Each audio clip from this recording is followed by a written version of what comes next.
Test 1. Instructions. You are going to hear a number of different recordings and you will have to answer questions on what you hear. There will be time for you to read the instructions and questions, and you will have a chance to check your work. All the recordings will be played once only. The test is in 4 sections. At the end of the real test, you will be given 10 minutes to transfer your answers to the answer sheet. Now turn to section 1.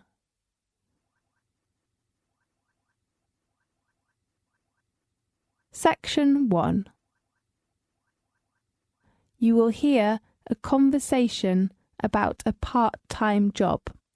First, you have some time to look at question 1 to 4.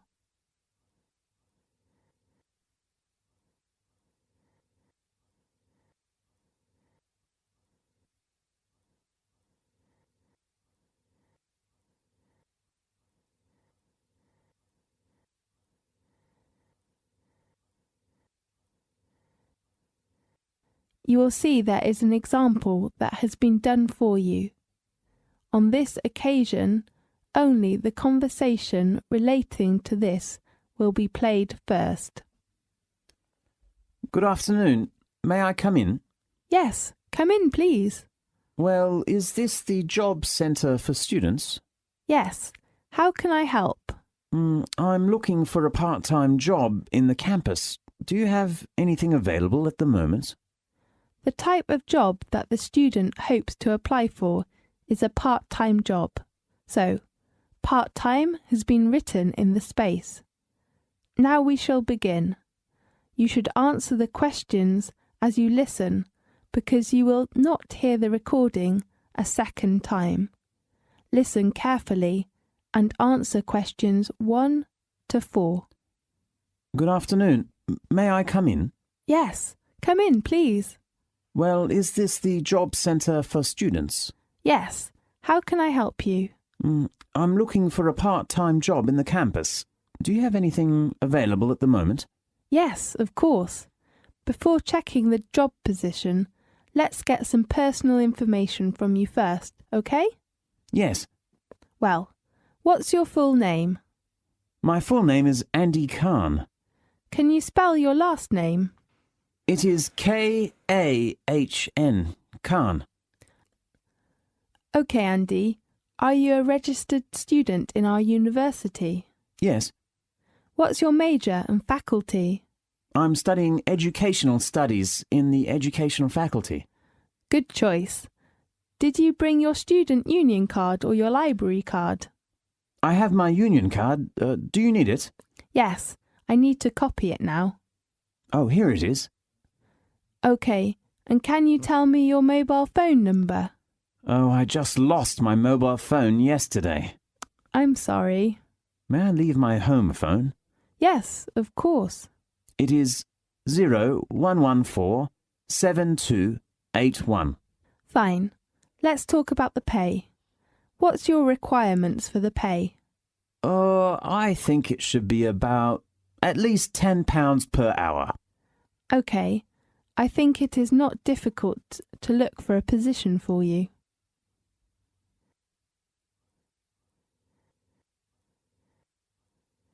Now look at questions 5 to 10.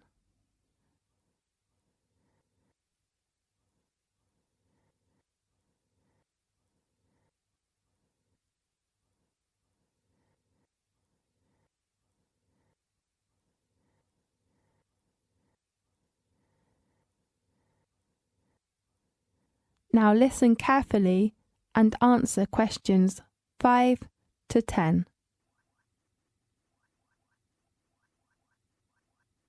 Well, let me check the vacant positions on the list. Here, a position in the computer lab is available now. In the computer lab? Yes. What's the position? A cleaner. And what are the working hours?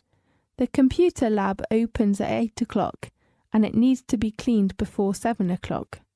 So you should be there at 6:30 in the morning. At 6:30 in the morning? I cannot get up so early. Sorry. OK, let's check the afternoon time.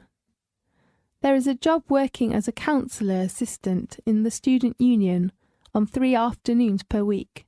That's Monday, Wednesday and Friday. Oh, I have 3 afternoon seminars in those 3 afternoons. I'm so sorry. Well, there is a position as a cashier working from 2 o'clock to 5 o'clock on Thursday afternoons. What is the place? In the campus canteen. Is this okay? I'm afraid I have to attend yoga class at that time. Well, and there is a position as a teaching assistant at the International Language Centre. That sounds interesting. My major is education. Well, they need a language teaching assistant to supervise student attendance and send out handouts in 3 evenings a week on Monday, Thursday and Friday. Great. Well, could you arrange an interview for me? How about next Wednesday morning at 10 o'clock? Is that the 7th of May? Right. That's fine. 10 o'clock on the 7th of May. Thank you very much. You're welcome. Goodbye. Goodbye. This is the end of section 1. You now have half a minute to check your answers.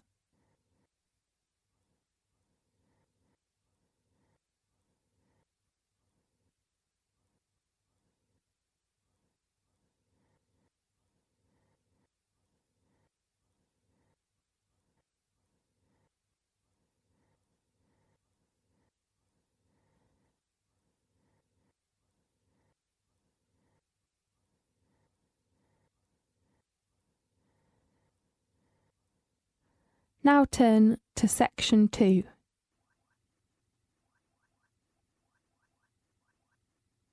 Section 2.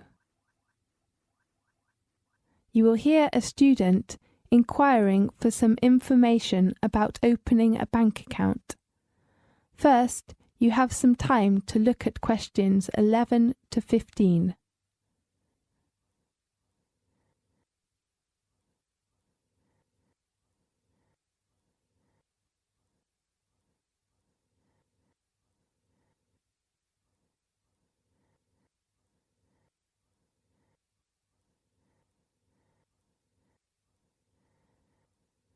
Now listen carefully and answer questions 11 to 15. Good morning. What can I do for you? Good morning. I'd like to open an account. Could you give me some suggestions? Well, let's fill in the application form first. OK. What's your full name? My name is Jenny Chen. Is your last name spelt C-H-E-N? That's right. Fine, Jenny. Are you a student or do you have a job now? I should graduate this year, but I took off last year, so I am still a university student now. Fine. And your birthday? I was born on the 6th of July of 1987. And your current address? I will move into a new house, so... Just tell me your new address. It's on 25 Woodside Avenue. Woodside. One word? Yes. Do you know the postcode? Let me think. It is A83D6. A83. Are you sure it's not A38? Oh yes, it is. A38D6. Right, okay. Do you have a mobile phone? Yes, my number is 090-377-5115. The last one is your email. My email is skylight1987@msn.com. Right.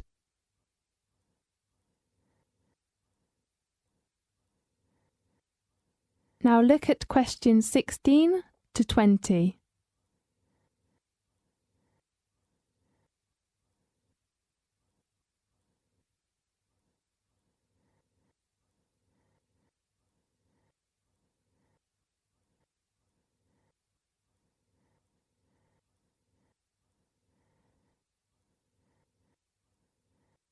Now listen carefully and answer questions 16 to 20.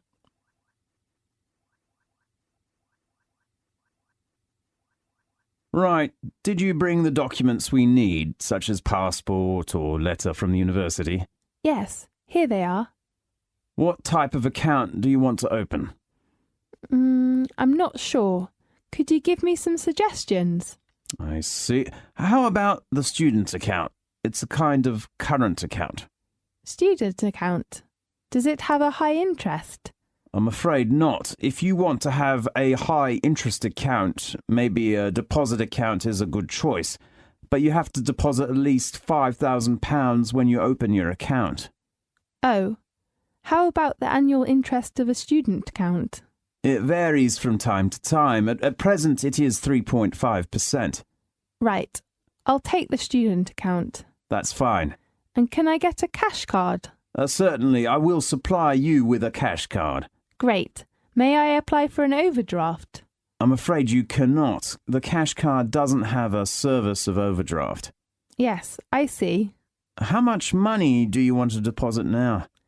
I have £600 in cash and £1,600 in travellers' cheques. So the total is £2,200. Right. Fine, please sign your name here where I've marked an X. OK, thank you. And this is your receipt. Thanks. Can you tell me the opening times of the bank? The bank opens from 9 a.m. to 3 p.m. on Monday to Saturday. And it's closed on Sunday? Oh no, on Sunday the bank often closes at 3 p.m. The last thing is the statement. How often do you want to receive your statement? Once a month. Okay, monthly. How about the other things? Anything else you want to know? No, thanks for your help. Goodbye. Bye-bye. This is the end of section 2. You now have half a minute to check your answers.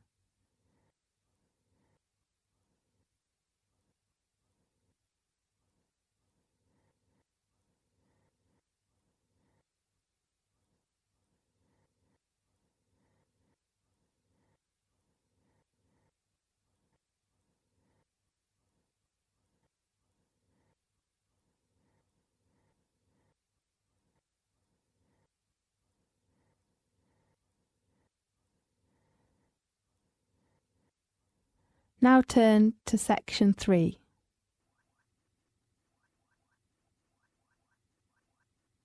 Section 3. You will hear a conversation between two students about a course feedback form. First, you have some time to look at questions 21 to 26.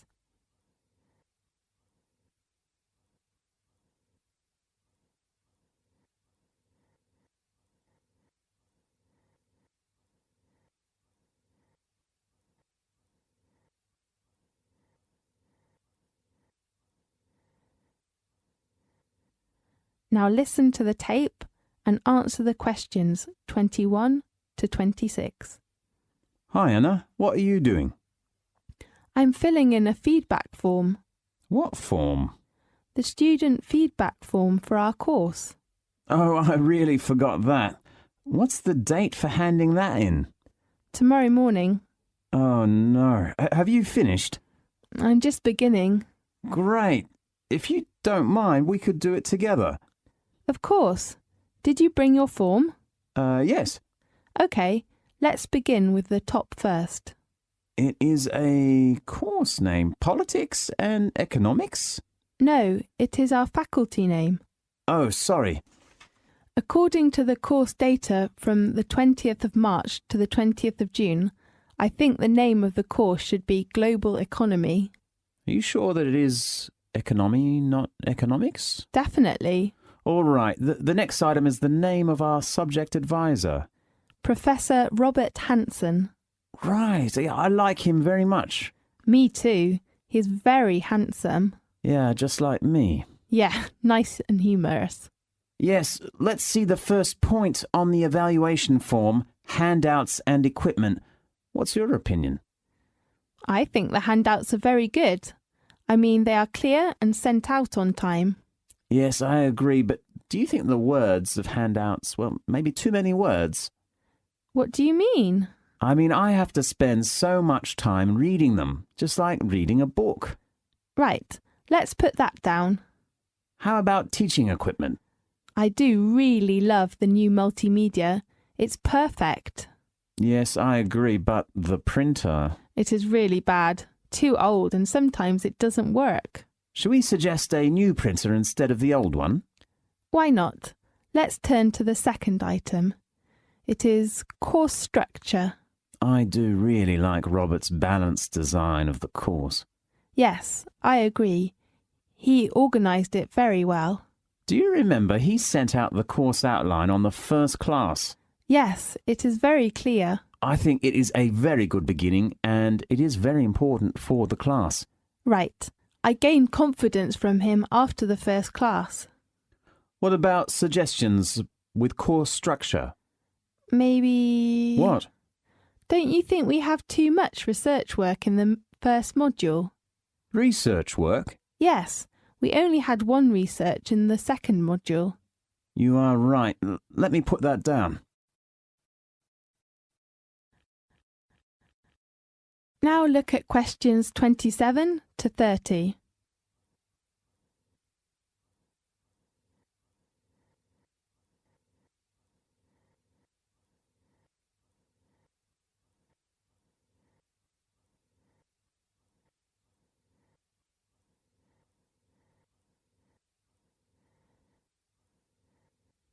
Now listen to the tape and answer the questions 27 to 30.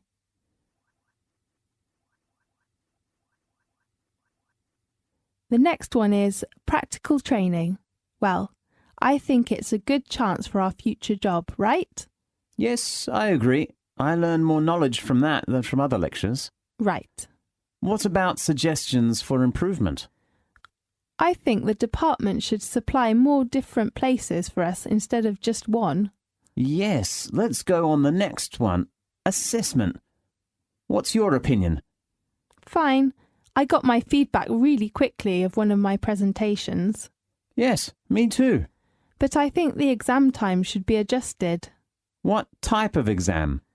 Open book. Yes, I agree with you. Only 30 minutes is not enough. Yes. Anything else? What did you think about the essay? Too many. Right, there are 3 essays in one module. Yes. On other comments. What should we write? Jack, what do you think about the teaching? Well, I like Robert's teaching method. It is very flexible. Yes, me too. And I think we should advise Robert to help us to improve our writing skills. Right, that's all. Yes, that's all. This is the end of section 3. You now have half a minute to check your answers.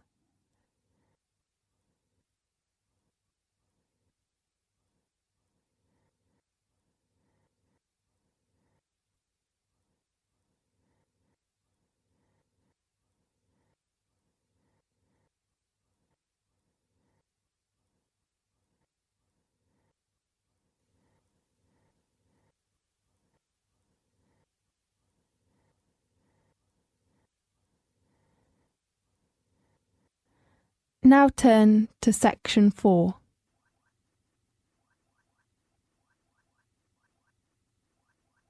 Section 4. In this section, you will hear a lecture about sports in Britain. First, you have some time to look at questions 31 to 40.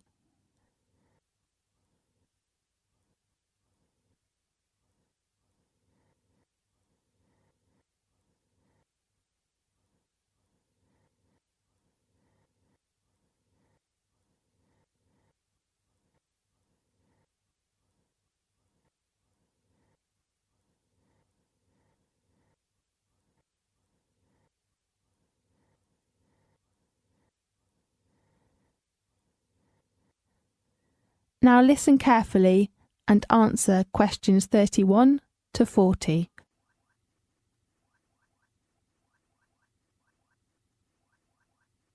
Having a drink at the local pub, going for a walk in the country, or watching sports on the television.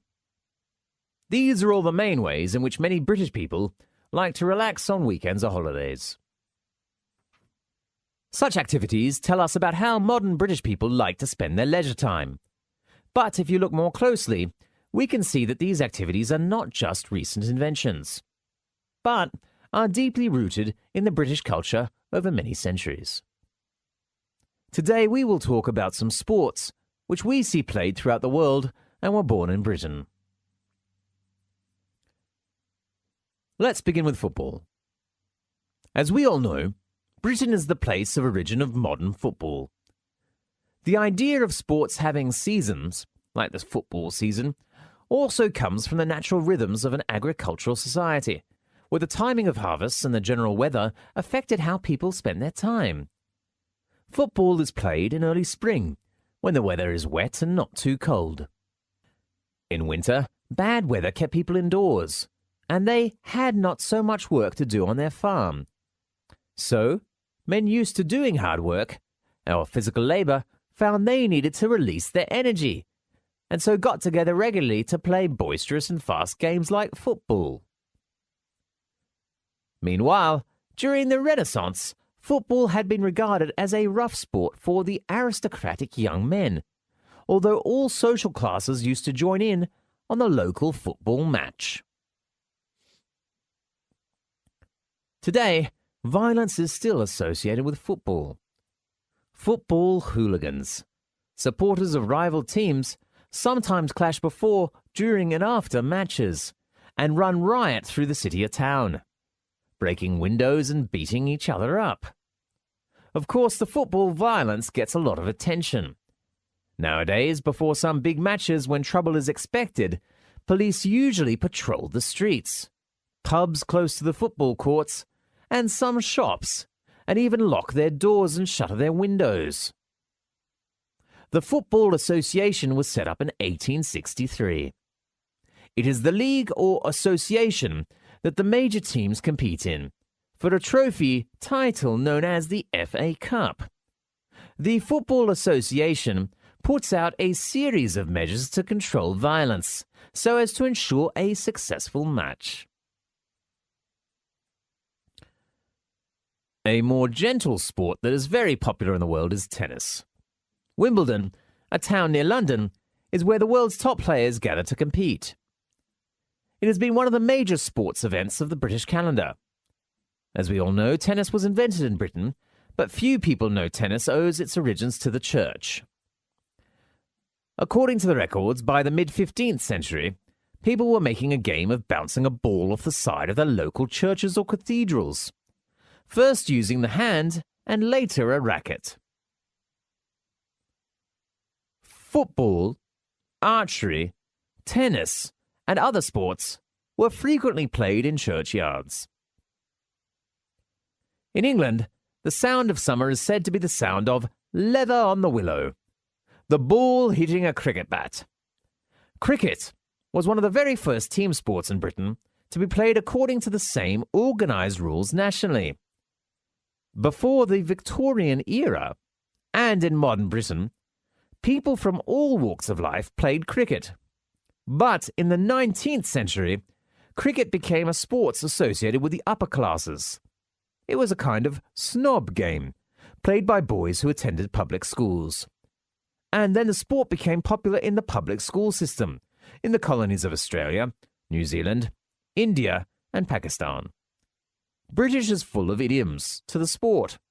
Those who are not familiar with the game will be baffled by it, such as, "That's not cricket" means that's not fair, and "to play the game" means to be fair.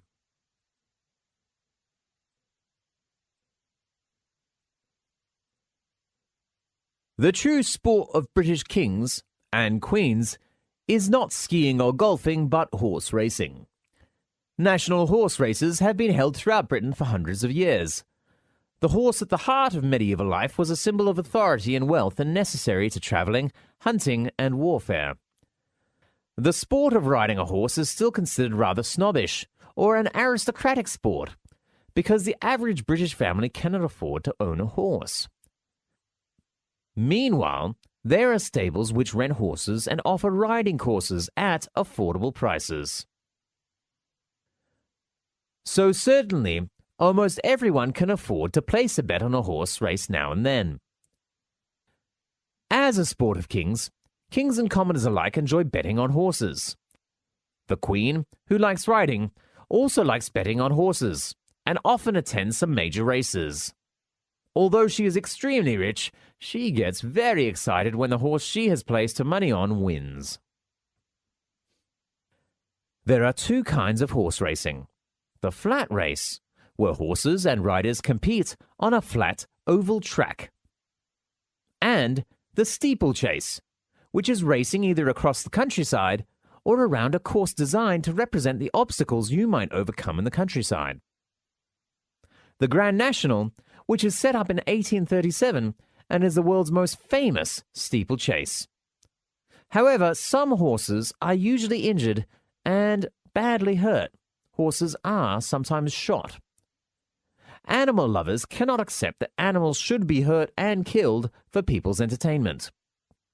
The biggest social event related to horse racing is the Royal Ascot, where people dress up and show off how fashionable they are, as well as watch the races and place their bets. Women especially wear very delicate and exotic hats and dress designed for the occasion. Television and newspapers will often comment on their outfits. This is the end of section 4. You now have half a minute to check your answers.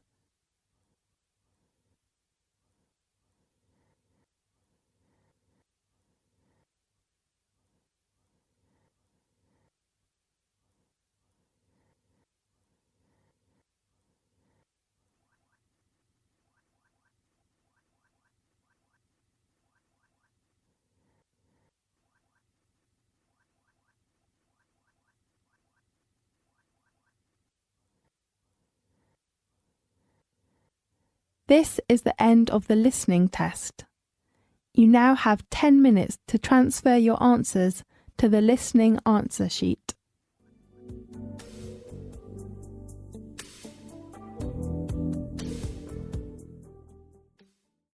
Test 2. Instructions.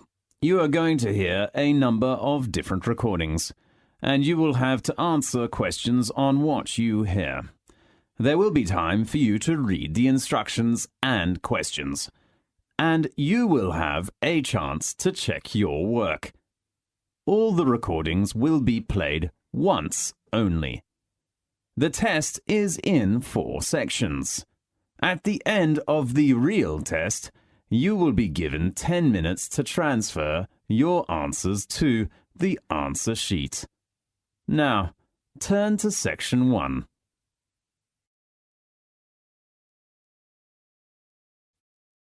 Section 1. You will hear a conversation about transport information, about London Heathrow Airport.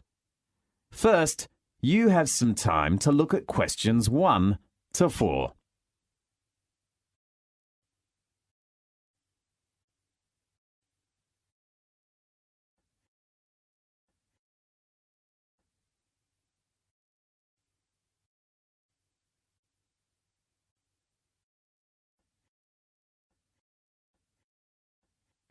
You will see there is an example that has been done for you. On this occasion only, the conversation relating to this will be played first. Hello, how are things going? Not bad, but What's the trouble? I'm worried about my trip.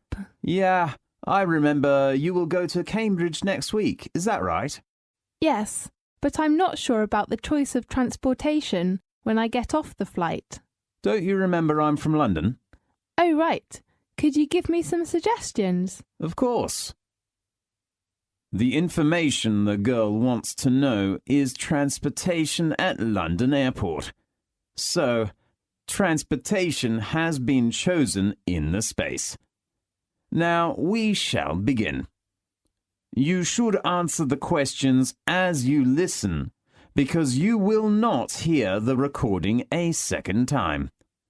Listen carefully and answer questions 1 to 4. Hello, how are things going? Not bad, but... What's the trouble? I'm worried about my trip. Yeah, I remember you will go to Cambridge next week. Is that right? Yes, but I'm not sure about the choice of transportation when I get off the flight. Don't you remember that I'm from London? Oh, right. Could you give me some suggestions? Of course. I will arrive at London Heathrow Airport and then go to Cambridge. How about taking a taxi? It is the quickest and most comfortable way. Sure, I know, but it's too expensive. Right. What do you think of the underground? Darling, there is no underground to your destination from London, okay? Okay. Why don't you rent a private car? You mean hire a car at the airport? Yes. Is it very expensive? The cost depends on the type of car. Maybe it's a good choice. Oh, do I need my driving licence? Of course. Don't you have a licence? I lost my driving licence the day before yesterday. I am so sorry. And I do not really want to drive myself after a long flight. Well, how about taking a coach from the airport? A coach? Yes. Do you know how much that costs? Usually the minimum fare is about £14. Single or return? Of course, it is a one-way ticket. And that's quite cheap. Yes. How about the number of passengers in the coach? Let me see. It is around 20 to 30. How long would it take to get to Cambridge by coach? I think it's about 3 hours. Really? That's too slow. Why does it need such a long time? Because it has many stops during the route. Oh, no. And the last choice is the airport shuttle. Yes, tell me some more information about it.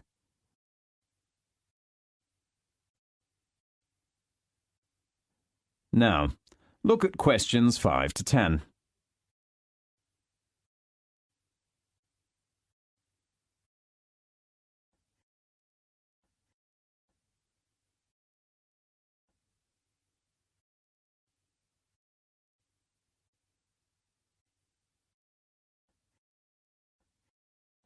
Now listen carefully and answer questions 5 to 10.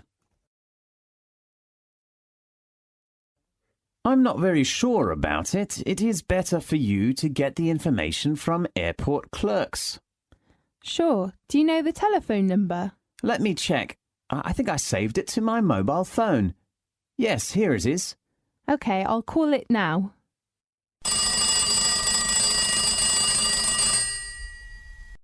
Good morning. This is the transport information at London Heathrow Airport. How can I help you?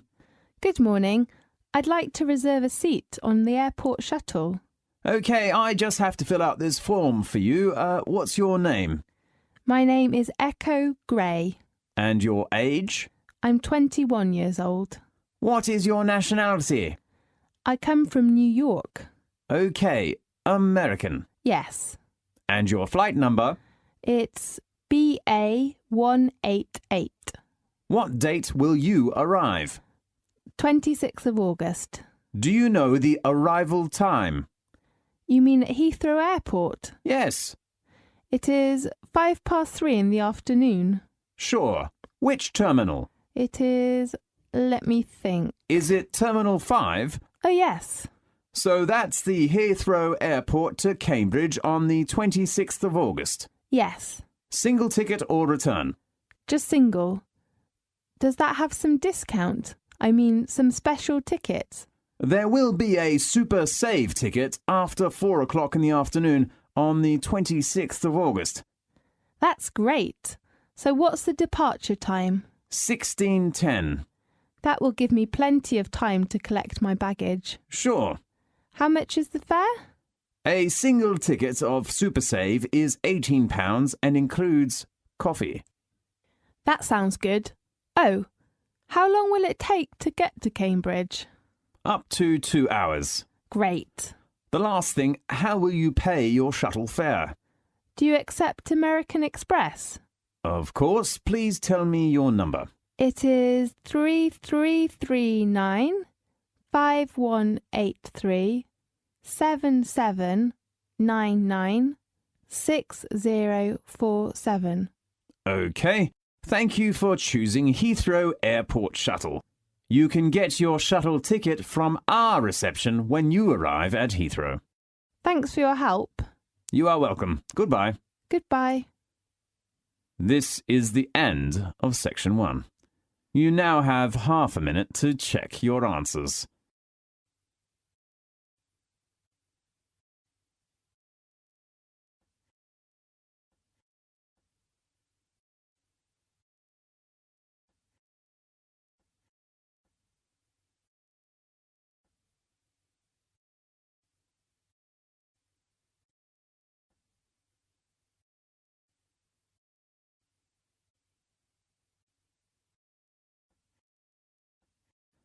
Now, turn to section 2.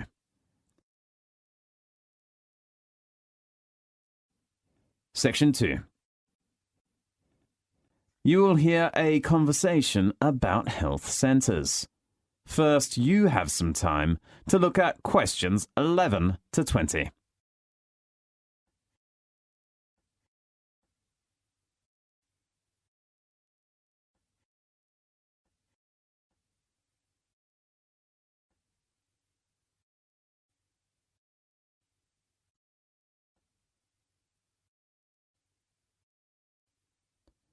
Now, listen carefully and answer questions 11 to 20.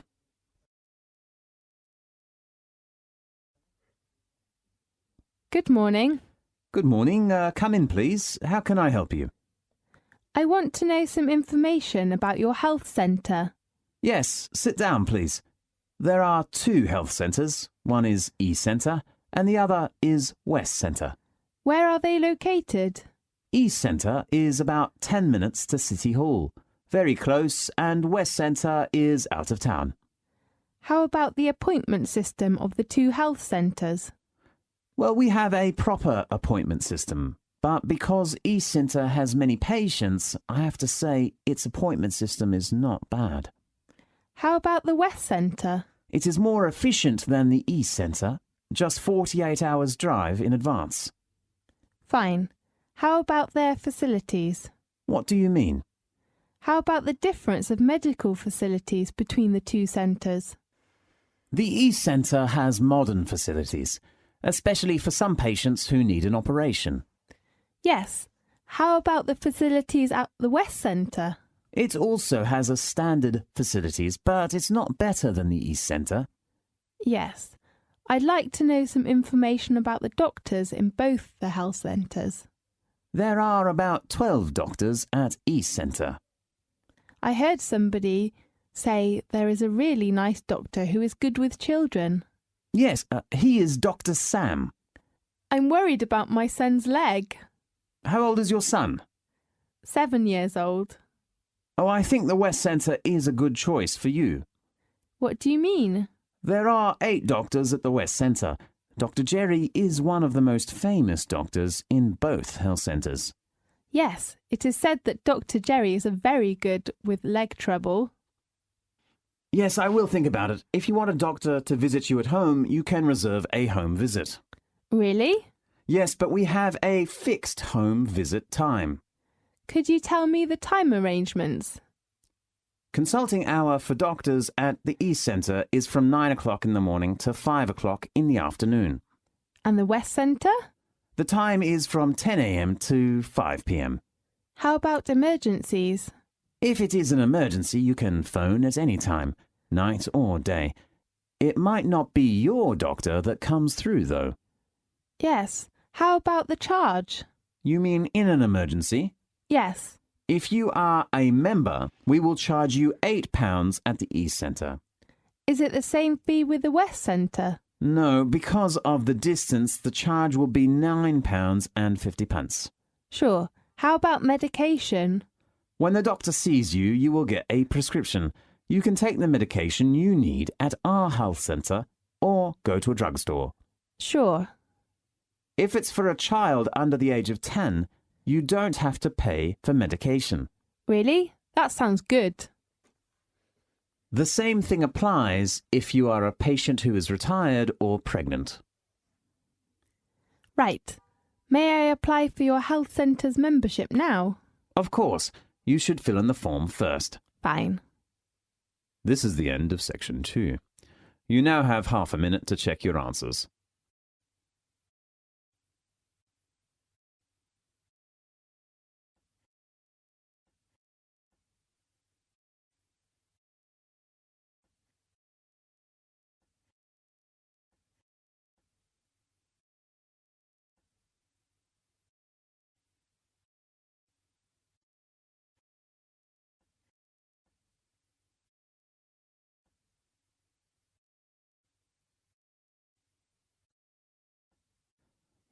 Now, turn to section 3.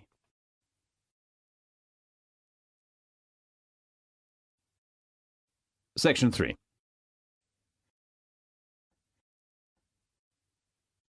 You will hear a lecture about student orientation. First, you have some time to look at questions 21 to 24.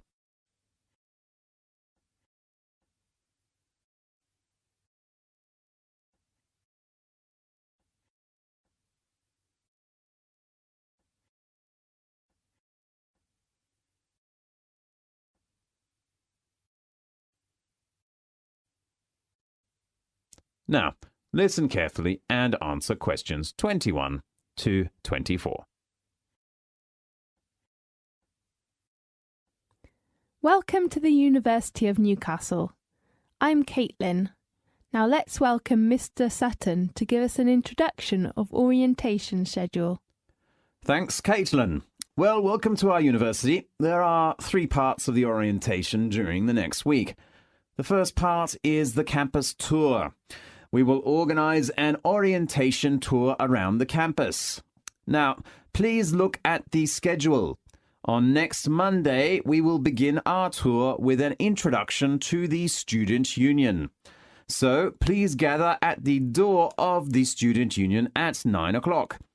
After visiting the building first, we will help all students to apply for the Student Union card. So please take one passport photo when you attend the orientation. Usually there are some departments such as a travel agency, insurance, and so on. You can enjoy your lunch in campus, perhaps at the canteen. At 2 o'clock in the afternoon, we will all visit the library. A lecturer at the library will give you an introduction. How to apply for a library card, how to borrow reference books, and how to use the facilities in the library. As you know, you will spend lots of time in the library for your future studies, so the introduction is very important for you. On Tuesday, we will visit the computer center. All students can get a username and a passport. You can also register your laptop in the center if you have it. There are some rules of the computer center, especially regarding the use of the printer and the photocopier. After lunch, the next station is the sports center. I am sure you will all be very excited about our facilities. There are also many different societies. You can join in any of them according to your interests and apply for a membership.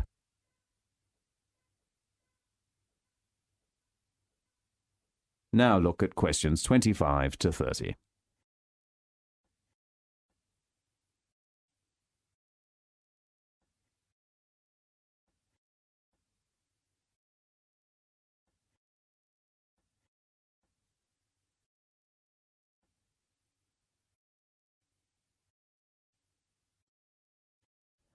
Now listen carefully and answer the questions 25 to 30.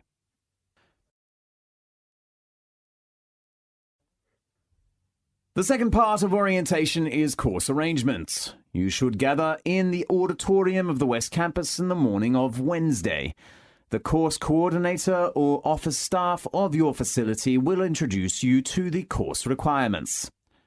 First, you will get some information and requirements about compulsory courses, and then optional courses.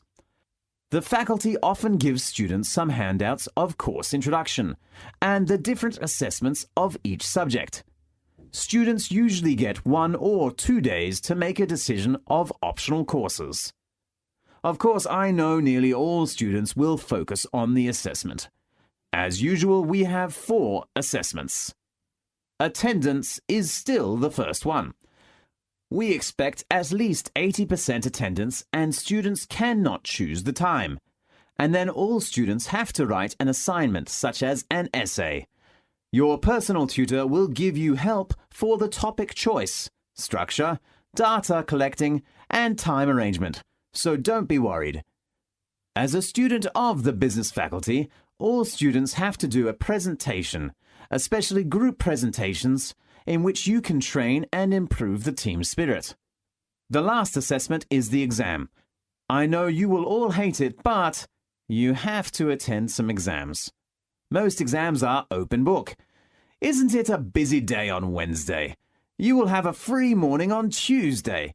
We hope all students can come to department offices to get a curriculum and hand in your optional course form in the afternoon. The last part of orientation is a party for all new students.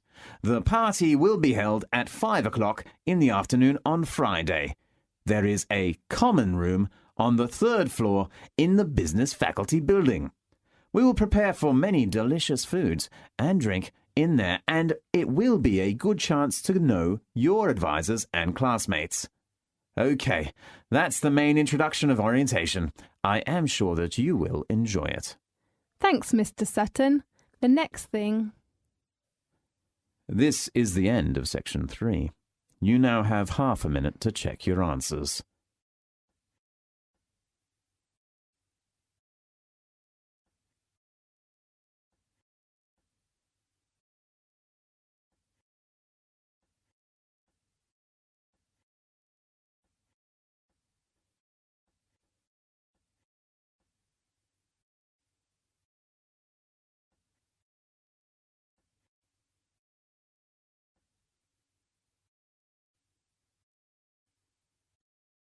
Now, turn to section 4.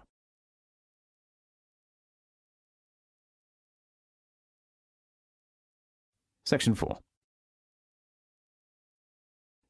You will hear a lecture about marine life. First, you have some time to look at questions 31 to 40.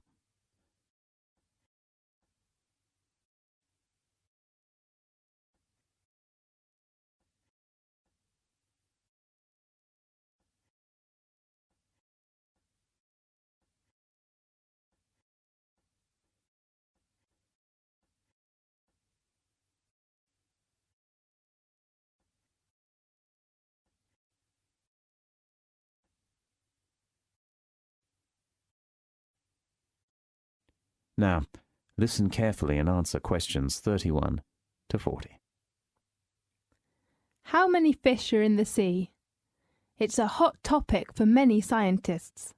Today we have invited a famous scientist who spent 10 years studying marine life to give us an introduction of the latest survey called The Census of Marine Life. Let's welcome Alok Jha. Thanks, Ella. The Census of Marine Life has been the biggest and most comprehensive attempt ever to answer that question. How many fish are in the world's oceans? The Census of Marine Life, which hopes to indicate a baseline of marine life, estimates that there are more than 230,000 species in the sea. The study covers from coast to the open ocean, from the shallows to the deeps, from little things like microbes to large things such as fish and whales. A team of over 360 scientists from all over the world have spent the past 10 years surveying 25 regions, from the Antarctic through to the temperate and tropical seas to the Arctic, to count the different types of plants and animals. The findings indicate that crustaceans such as lobsters, crabs, krill, and barnacles account for 1/5 of the number of species in the world's oceans, and half of the world's marine species is mollusk, squid and octopus, and fish, including sharks.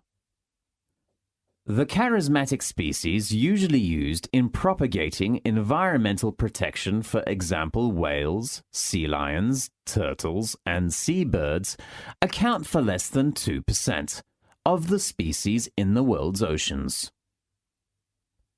The study has also focused on major fields of concern for conservationists. In every region, they got the same experience of a major collapse of what were usually very abundant fish stocks or crabs or crustaceans that are now only 5 to 10% of what they used to be. The main reasons include overfishing, degraded habitats, and pollution. But more problems are presented. Rising water temperatures and acidification brought by climate change and the growth in areas of the ocean that are low in oxygen and therefore unable to support marine life. The census of marine life shows that enclosed seas, such as the Mediterranean Sea, the Gulf of Mexico, China's shells, the Baltic, and the Caribbean, have the most threatened biodiversity. The pollutions in enclosed seas are mainly from chemicals or garbage that people throw into it. Dense coastal populations of humans also tend to be packed along enclosed seas, meaning rising contaminations and extraction of more biodiversity from the water. The Mediterranean Sea, which contains around 17,000 identified species, has been a region with high threat.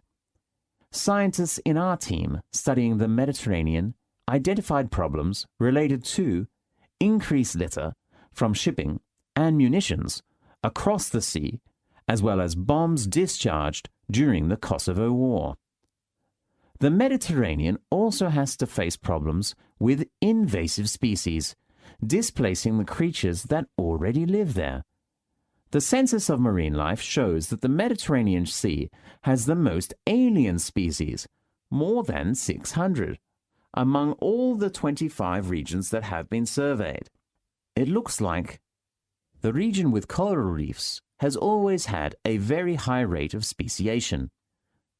It also has a very diverse range of habitats, from the deepest regions of the ocean to large regions of shallow seas which can afford coral reefs. The most diverse regions identified by the Census of Marine Life are around Australian and Japanese waters, which contain more than 30,000 species each, and are among the most biologically diverse in the world. Next in line are the oceans of China, the Mediterranean Sea, and the Gulf of Mexico. Besides algae and the seabirds and mammals that travel around the sea, viperfish has been regarded as the most cosmopolitan marine creature by the Census of Marine Life. Its presence was recorded in around a quarter of the world's seas. And for every marine species of all kinds known to science, scientists of the Census of Marine Life estimate that at least 4 have yet to be discovered.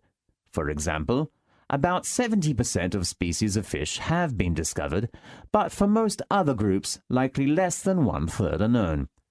Our research team has found the number of marine fish species was about 16,764 and was growing at around 100 a year. So scientists estimate that there are almost 22,000 fish species in the world's oceans. The most fruitful potential areas for discovery include the tropics, deep seas, and southern hemisphere. Although most ocean organisms still remain nameless, and their numbers unknown at the end of the Census of Marine Life, we still gained an important and exciting start. Definitely. That's a great achievement. Thank you very much. Okay, thanks to Alok for giving the amazing information about marine life. Next week we will... This is the end of section 4. You now have half a minute to check your answers.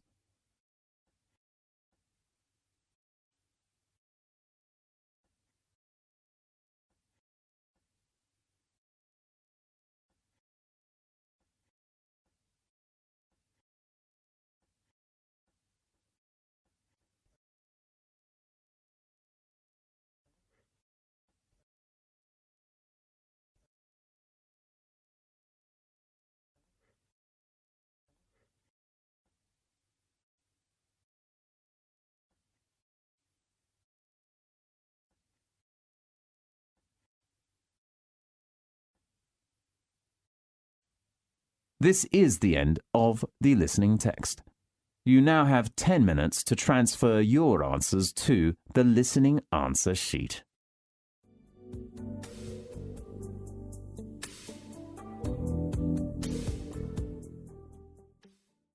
Test 3.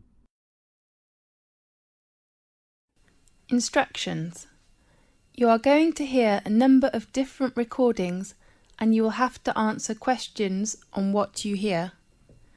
There will be time for you to read the instructions and questions, and you will have a chance to check your work. All the recordings will be played once only. The test is in 4 sections. At the end of the real test, you will be given 10 minutes to transfer your answers to the answer sheet. Now turn to section 1.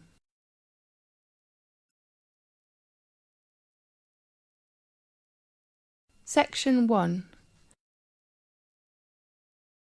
You will hear a conversation about accommodation rules. First, you have some time to look at questions 1 to 3.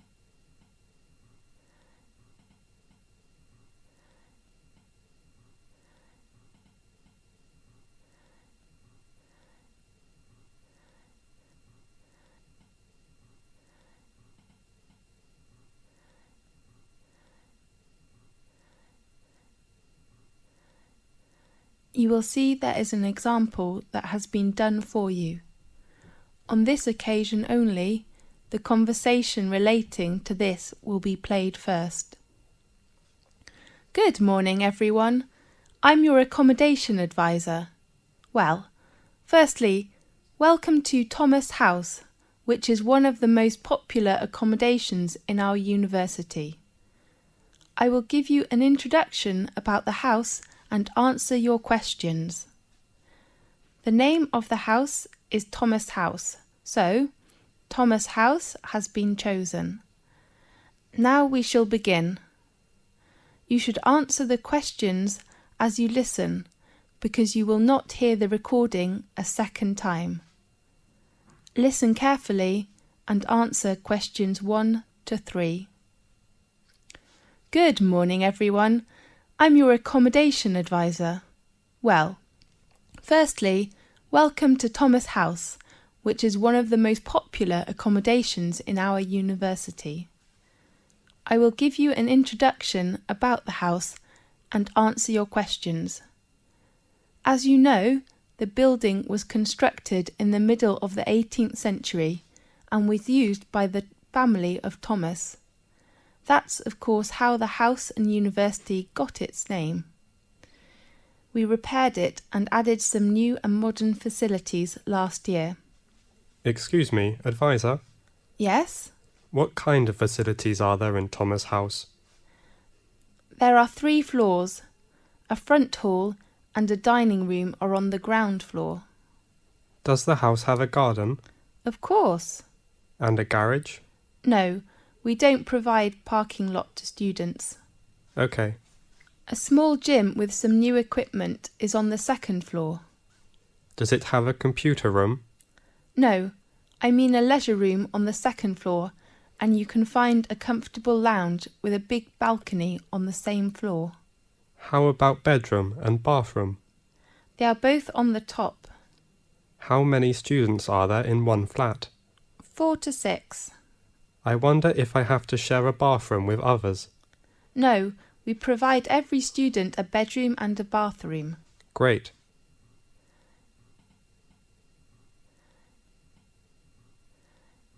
Now, look at questions 4 to 10.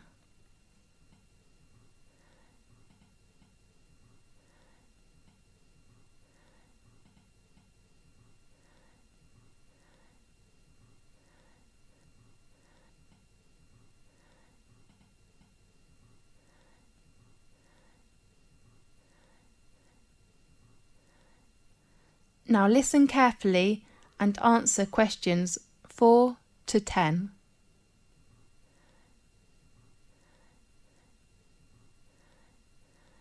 There are some rules in Thomas House. Firstly, smoking is not allowed in both your bedroom and the bathroom. Does the house have a smoking section? No, you can smoke on the balcony or outside the house. Advisor, is there a laundry in the house? Of course, laundry room is located on the right corner of the second floor. Sure. But please do not use it after 11 o'clock. Is it free to us? In fact, you don't need to pay any bills which are included in your accommodation fee, but you have to pay laundry fee. How much? We offer 2 coin-operated washing machines. The large one is £2.50 and the small one is £1.60. If the lounge has a time restriction? Definitely. We ask all students to keep quiet and do not make noise after 11 o'clock. We know there is a backyard in the house. Yes. If we can park our car there? No, we do not allow parking in our yard. Okay. Could we invite some friends to hold a party in the garden or lounge? We only allow party on weekends. Fine. The last rule is to pay attention to the opening time of the front hall. The door is locked at 11 p.m. and opened again at 6 a.m. in the next morning. Remember to take the front door key when you go out early or come back late. How could we get the front door key? You can go to Residence Office Building and get your key in room 101. Sure. Well, any questions? This is the end of section 1.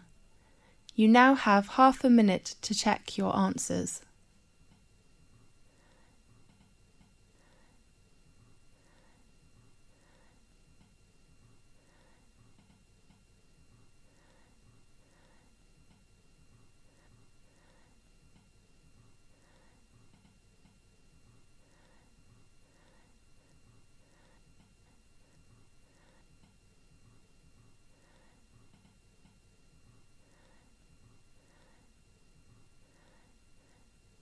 Now turn to section 2.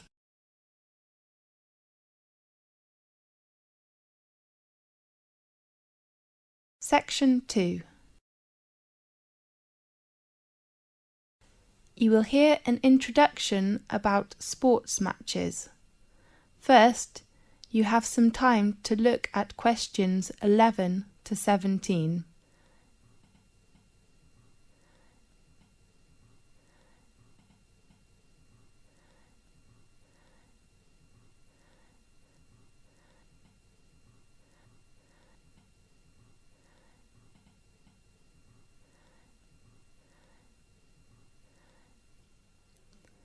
Now listen carefully and answer questions 11 to 17. Good morning, everyone. I'm Mary White, the secretary of the exciting sports club. Welcome to attend Match's arrangement meeting. I know you are looking forward to a great season. Now, I'd like to give you a short introduction to our arrangement in this season. This season, we still have 2 competitions. One is tennis and the other is soccer. Let's start with tennis. There will be 6 teams competition. We hope the players' ages are between 16 and 22 years old. While the number of soccer teams is only 4 in this season, because we hope all players' ages are no more than 20 years old. Now, in this new season, there are some changes. The first one is the venue.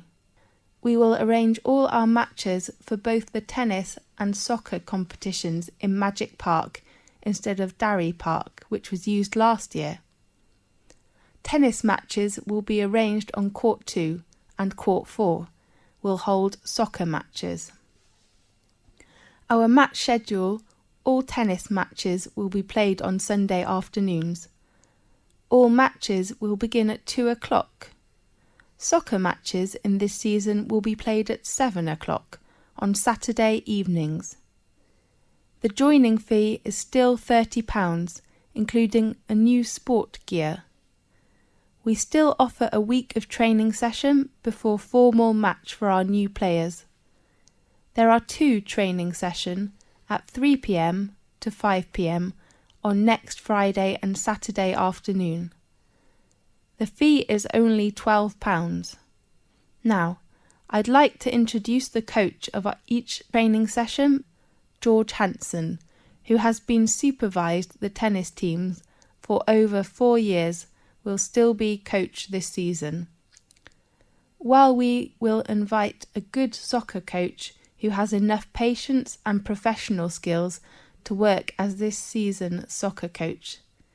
His name is Paul Batt.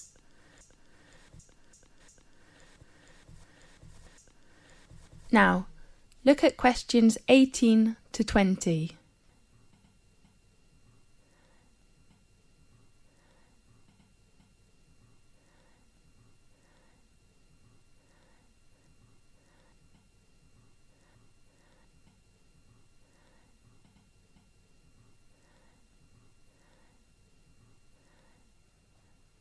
Now, listen carefully and answer questions 18 to 20. In addition, we offer some activities to thank all players. Please look at your brochure. There are some activities and their time arrangements. At the beginning, we hope to start the season with a barbecue dinner on next Saturday in Magic Park. I do really hope all players will go there to enjoy the dinner, and you may invite your relatives and friends. Of course, they have to pay a little fee, with just £5. And then, after the final match in the season, we will vote this season's MVP, the most valuable player. The 2 players from tennis team and soccer team will gain an honour and a prize from our sports centre. This season we hope all players can send a confirm letter to us to ensure our match arrangement. So please write to us before the deadline. It is on Thursday, 18th of April. Our secretary, David Black, is in charge of collecting fees and your letters in this season. His room number is 214 and his phone is 332567. This is the end of section 2. You now have half a minute to check your answers.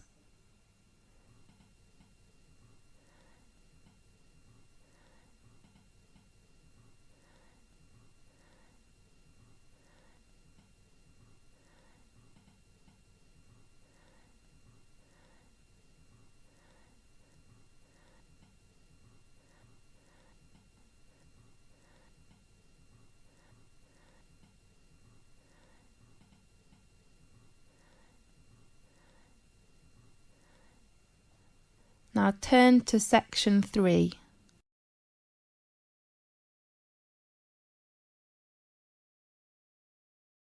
Section 3. You will hear a conversation about a student thesis. First, you have some time to look at questions 21 to 24.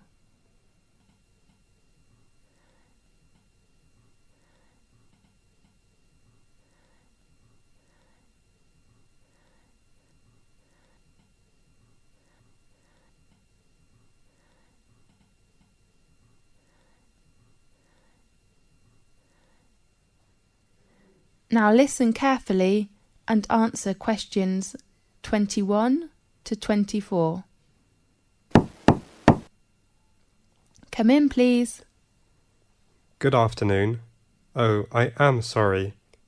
Is it Professor Lee's office room? No, it is room 640. His new room number is 614 on the right of this corridor. Thanks a lot. You're welcome. Come in, please. Good afternoon, Professor Lee.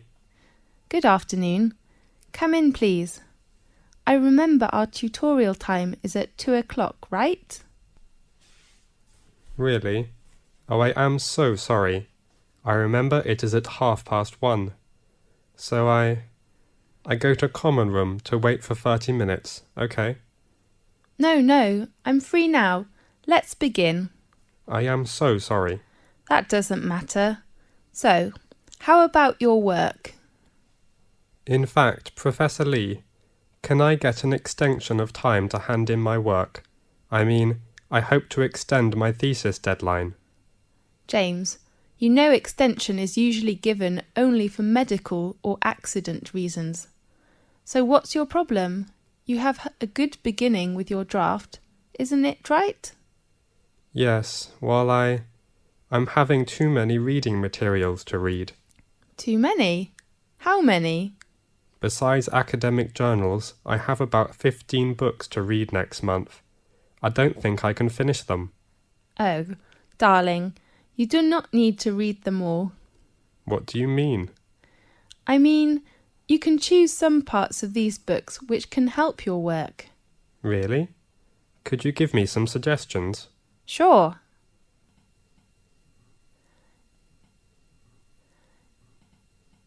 Now look at questions 25 to 30.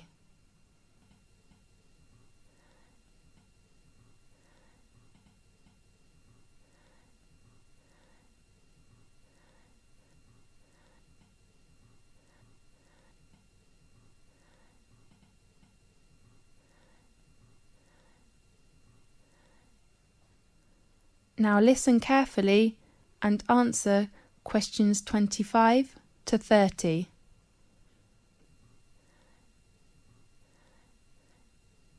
Do you bring your reference book list? Yes, I take it. Let's see. First, the book by Bayer. I think it is really worth reading. Read it all? Yes, the topic of the book is nearly the same field with you. Okay, I'll read Bayer's book. The next author is Oliver. I heard that his argument is very strong, but the book is a little difficult. You are right, but I still recommend you to know about his argument, which will give you a lot of help. Fine. Do you think I should read Billy's book? About Billy. I have to say his work is very good, especially his research method, but you do not need to read it now. Right. The last author is Andrew. How about his book? In my opinion, the one by Andrew says the research findings. I mean, his last part is very excellent, clear and persuasive. I agree with you. I'm reading the book now. Great. How about others? I suggest you finish these books next month, and then we will talk about others, okay? Okay. Have you begun your research work? Yes. How are things going? That's okay, except the research method. What's wrong with the method? I have made some interviews, Yes. but I found they couldn't give me the data I need. Who are the interviewees? Some are our classmates and others are schoolmates. Oh no. James, it's better for you to interview some professionals. Do you think it is better for me to change another research method, such as questionnaire? I don't think you will have enough time to design it and then analyse your research data. That will waste you a lot of time. You're right. And pay attention to your reference. Reference books? No, I mean you should make clearly about what reference books you read, and then write them after your thesis. Okay, I'll make them clear. Fine. I hope to see your work quickly. I hope too. Thanks for your help, Professor Lee. That's okay. See you next time. See you. This is the end of section 3. You now have half a minute to check your answers.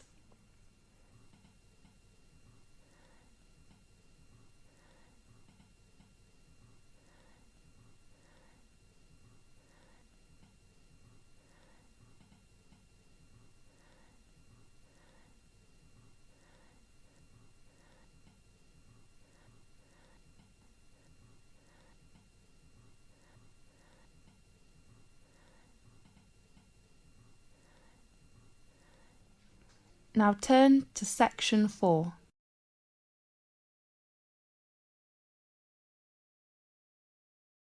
Section 4. You will hear a conversation about astronomy. First, you have some time to look at questions 31 to 40.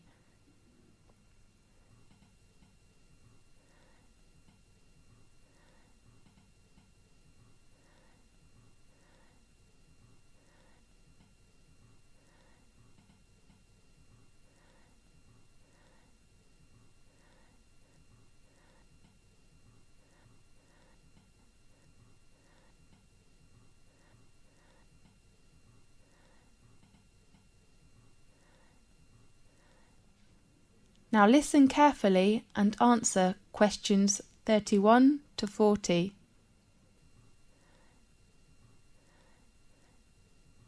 This is Magic Time from the BBC. I am Faith. In today's programme, we invite a Professor of Astronomy. Welcome, Lewis. Thanks a lot, Faith. What magic information will you introduce to us? We all know the Leonidas in August are coming, so today let's talk about meteors. Good topic. At one time or another, almost everyone has glimpsed a swift little streak of light dashing across the night sky.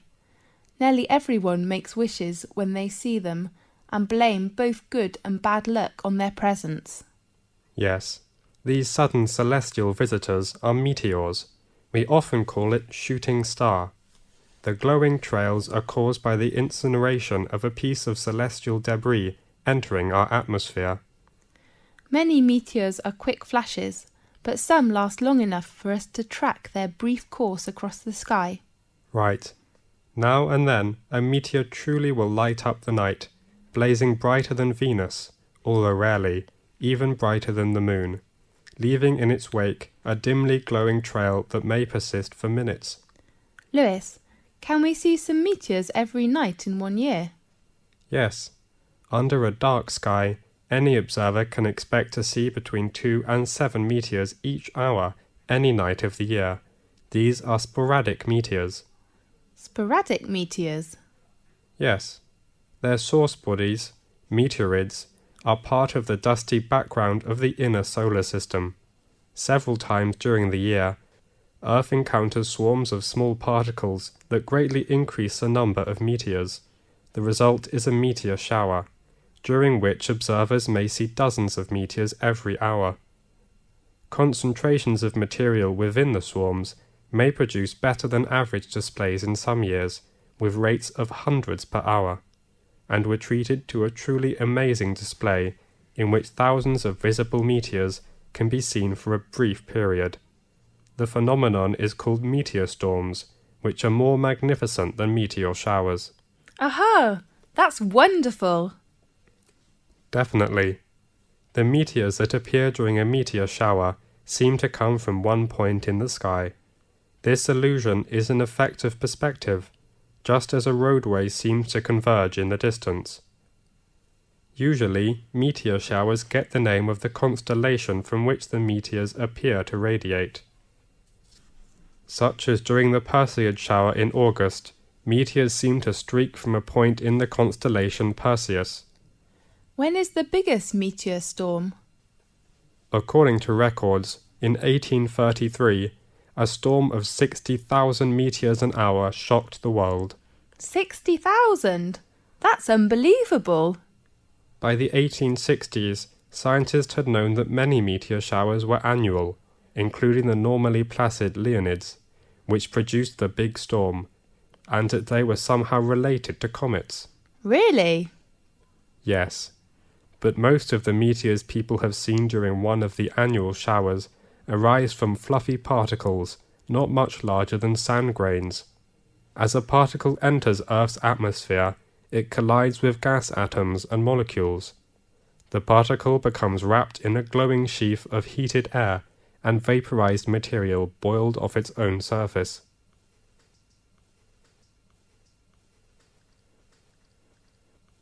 Whether meteor is very near to us when it appears?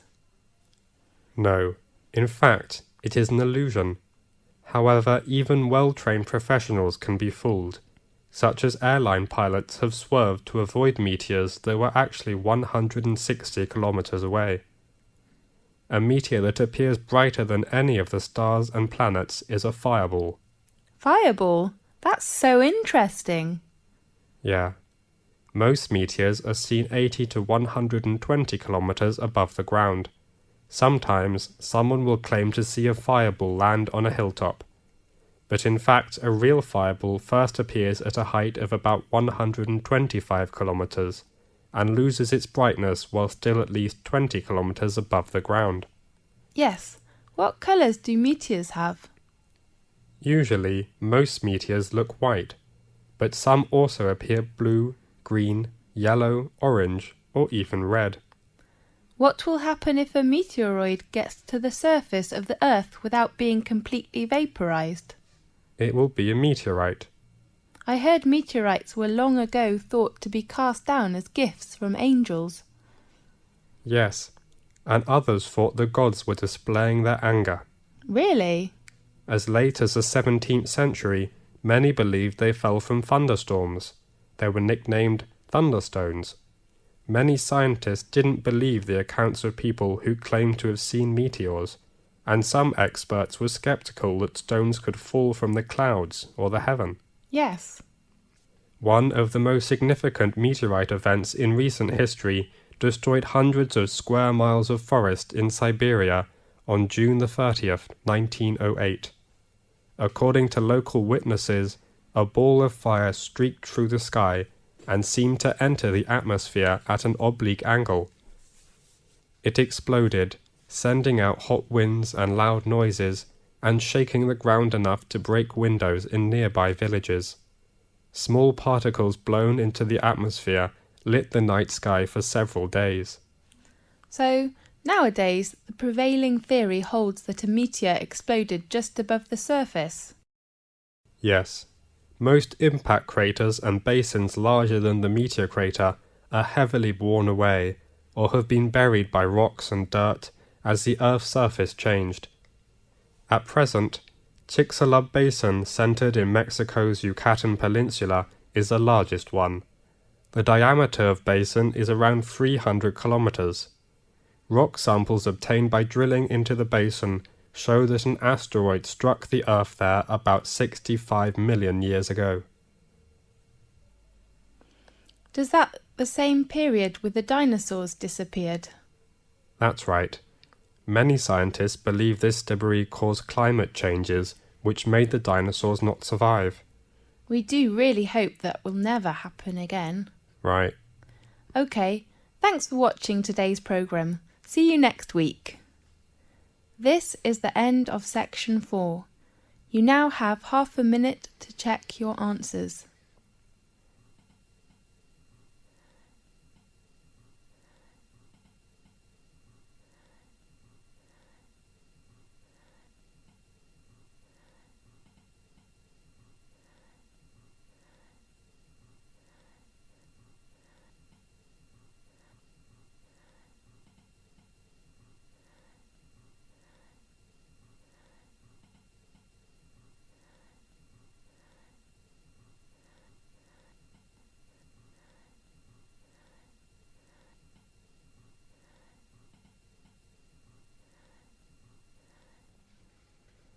This is the end of the listening test. You now have 10 minutes to transfer your answers to the listening answer sheet.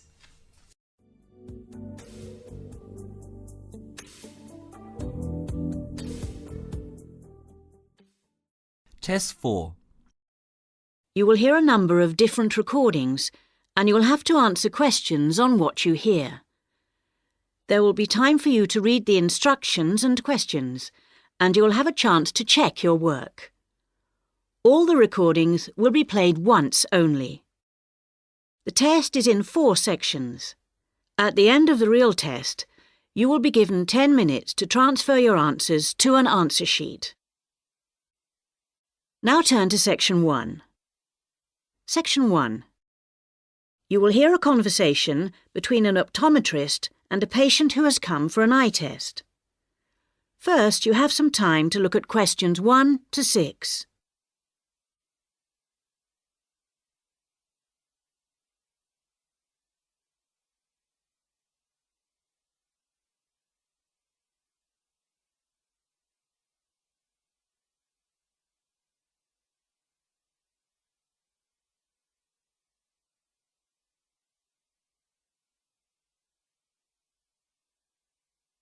You will see that there is an example that has been done for you. On this occasion only, the conversation relating to this will be played first.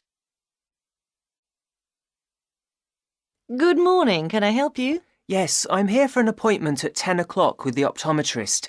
I'm a little early. I know it's only 10 to 10. Are you Simon Lee? Yes, I am. The time of the appointment is 10 o'clock. So 10 a.m. has been written in the space. Now we shall begin. You should answer the questions as you listen, because you will not hear the recording a second time. Listen carefully and answer questions 1 to 6. Good morning, can I help you? Yes, I'm here for an appointment at 10 o'clock with the optometrist. I'm a little early. I know it's only 10 to 10. Are you Simon Lee? Yes, I am. I'm Rachel White, the optometrist here today. Come in and take a seat. Thanks. Before we test your eyes, I just need to get a few details from you. So, Simon, what's your full name? Simon Anthony. That's Anthony. My family name is Lee. L-E-E. Mm-hmm. And your date of birth, Simon? The 1st of June, 1989. The 21st of June? No, the 1st of June. Oh, whoops, sorry.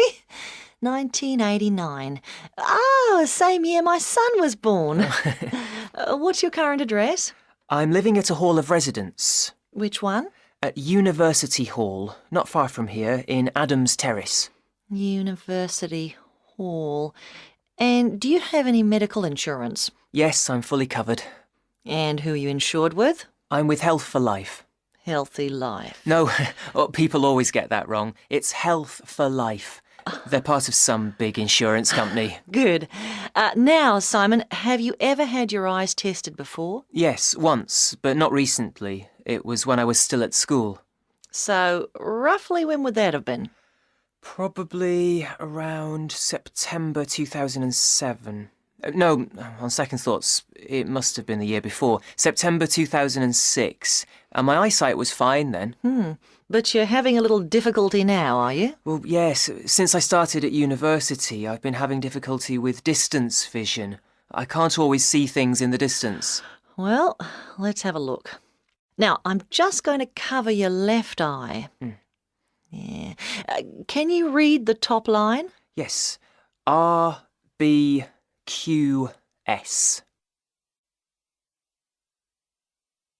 Before you hear the rest of the conversation, you have some time to look at questions 7 to 10.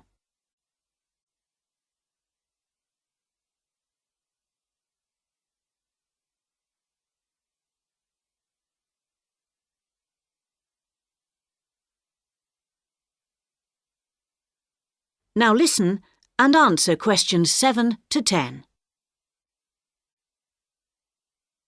Well, Simon, your eyes have obviously got a little worse since your last test, and I think you're going to need to wear glasses. Not all the time, and not so much for reading or close work, but definitely for driving. Right, yes, I thought that was probably the case.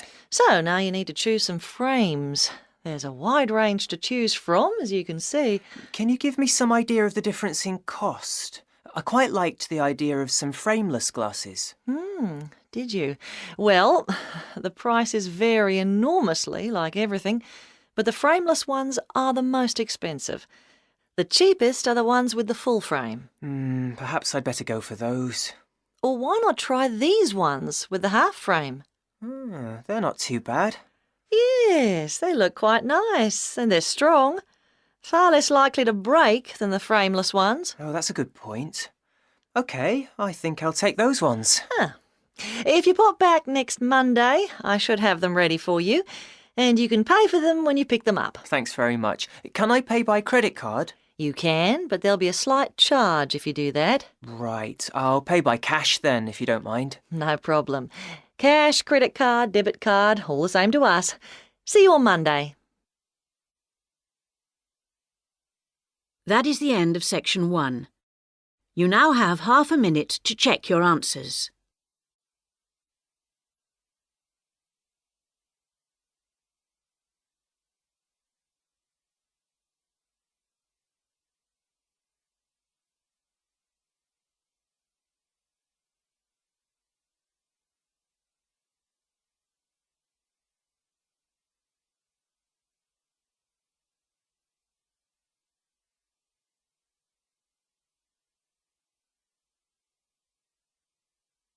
Now turn to section 2.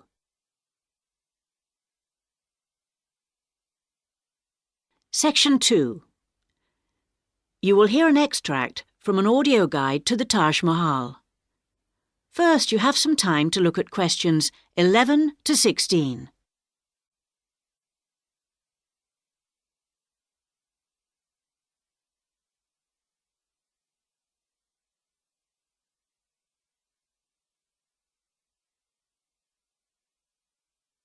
Now listen carefully and answer questions 11 to 16.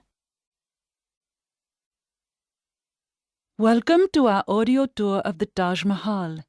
The Taj Mahal is the most popular tourist attraction in India.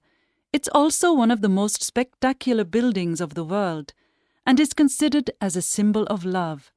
But how many people realize that it was actually built as a tomb or burial place for the emperor's wife? The Taj Mahal was built by the Mughal Emperor Shah Jahan to commemorate his beloved wife Mumtaz Mahal when she died. And although this was not his original intention, for he had planned to build a black marble tomb for himself, they both lie side by side in the tomb today. Emperor Shah Jahan's two greatest passions were architecture and jewelry, and both are represented here in all their splendor. The most skilled architects and craftsmen came from across India and countries as far away as Persia and Turkey. Much of the structure was built in white marble that was carried by 1,000 elephants all the way from the Indian region of Rajasthan, some 300 kilometers away. Crystal and jade came from China, sapphires from Sri Lanka, and turquoise from Tibet. But there's a lot more to the Taj Mahal than just the tomb. So let's have a look at the overall plan before we take a walk through the magnificent gardens. Your tour begins here at the point marked with an X on the plan. This is known as the main gateway. Walk through the gate and you come into an elaborate garden. There are 2 marble canals studded with fountains which cross in the center of the garden, dividing it into 4 equal squares. Each of these 4 quarters is then subdivided into flower beds, so there are 16 flower beds altogether. The tomb stands majestically at the north end, not in the center, as you might have expected. Instead, at the center of the garden, halfway between the tomb and the gateway, there's a raised pond which provides a reflection of the Taj Mahal. It's a magnificent sight. On either side of the tomb, there are buildings made of red sandstone. The one to the west, to the left on our plan, is a mosque. It faces towards Mecca and is used for prayer. On the east side of the Taj is a building known as the Rest House. It's like the twin of the mosque, but because it faces away from Mecca, it was never used for prayer. Before you hear the rest of the guide, you have some time to look at questions 17 to 20.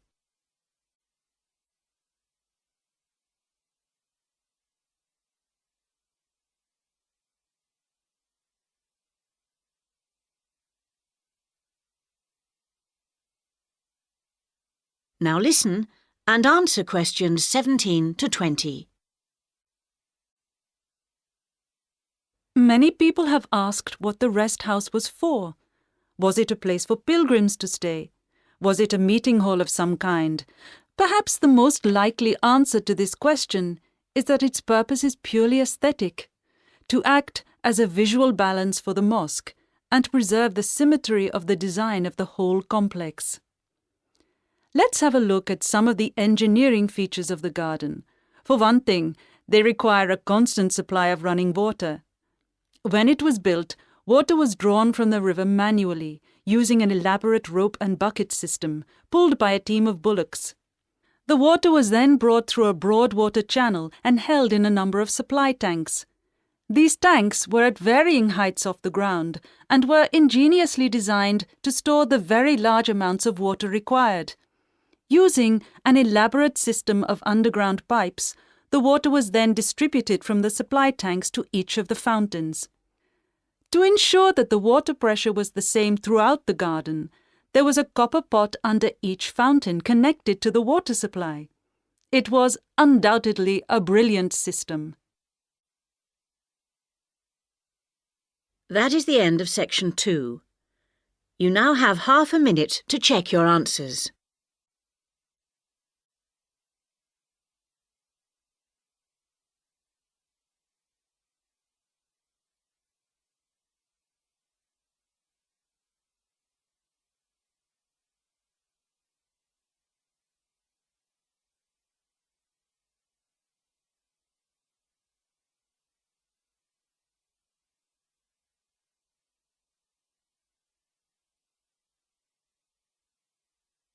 Now turn to section 3.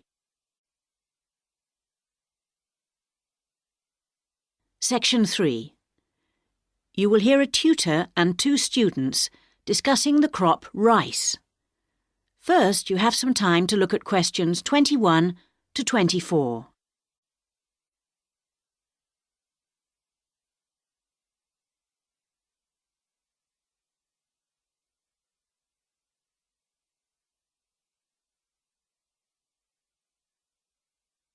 Now listen carefully and answer questions 21 to 24. Good morning, everyone. So, following on from our tutorial on European agriculture last week, Daisy and Eric are going to talk about the most commonly grown crop in Asia, which is, of course, rice. Eric, can you tell us what you've been working on? Yes, sure.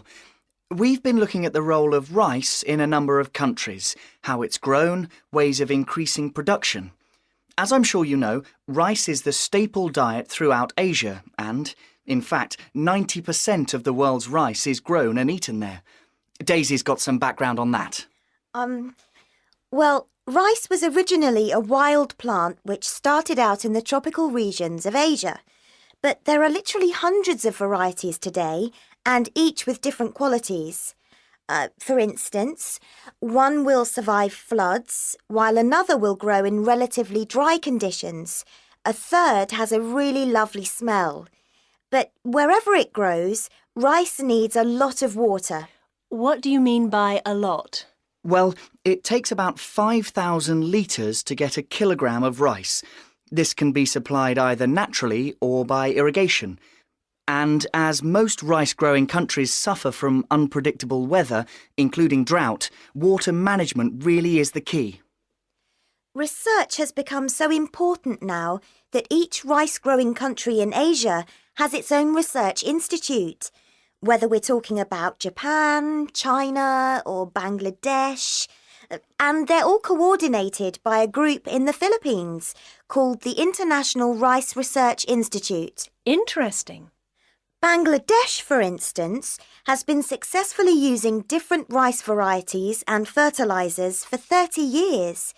But because it's such a flat delta country, it's very difficult for the water to drain away after the monsoon season. So they need to find special rice crops that can survive the floods. And with global warming, the situation is more urgent than ever. Before you hear the rest of the discussion, you have some time to look at questions 25 to 30.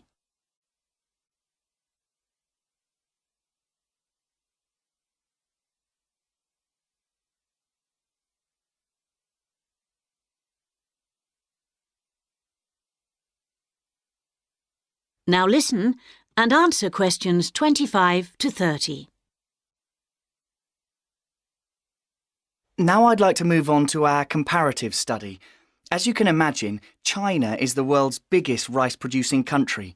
Collectively, the Chinese people probably eat more than 3 billion bowls of rice every day. Quite a statistic. And of course, rice plays an important cultural role too. We then compared China to Thailand. You know, even though Thailand only has about 64 million people, it's the world's #1 exporter of rice. Not China, as you might imagine. Is that so? Yes, they send their rice everywhere, in particular to Europe, as well as Africa and the Middle East. Apparently, the fact that jasmine rice is growing in popularity is one reason why Thailand's rice export industry is doing so well. People want something a bit different. And of course, Thailand is well suited to rice growing. Good climatic conditions and lots of fresh water. Going back to China for a minute, we should mention that at the Rice Research Institute in Huangzhou, they're working on ways of improving rice yields using less water. By yields, you mean the amount they can grow? Yes, they're trying to find ways to get more rice from less land, improve the taste, but also have other things in it besides carbohydrates so that it's healthier, better for you. Good idea, considering it's the staple food. And then you've got Japan, which is totally self-sufficient when it comes to rice. This is basically because they have a high tariff on imported rice, so everyone buys the homegrown product, and they don't export much. Yes, but you know, even though rice is a kind of sacred crop there, consumption is only half what it was in the 1960s. This trend isn't evident in Thailand or China. Interesting that you mentioned how rice is almost sacred in Japan, because I believe in Thailand it also plays an important cultural role. Absolutely. They have the royal ploughing ceremony every year, which the king always attends, and he actually scatters a new stock of seed to the farmers, who pour into Bangkok for the event. What about the global interest in organic farming? Is there such a thing as organically grown rice? Yes, indeed. And the Japanese are getting quite a taste for it, apparently. There's an experimental farm near the city of Akita in the Japanese rice belt, famous for its sake, by the way, which has pioneered organic rice production. And now it's sold all across the country. It's a bit like the recent popularity of jasmine rice in Thailand, but that's for the export market, of course. Interesting how attitudes change, isn't it? That is the end of section 3. You now have half a minute to check your answers.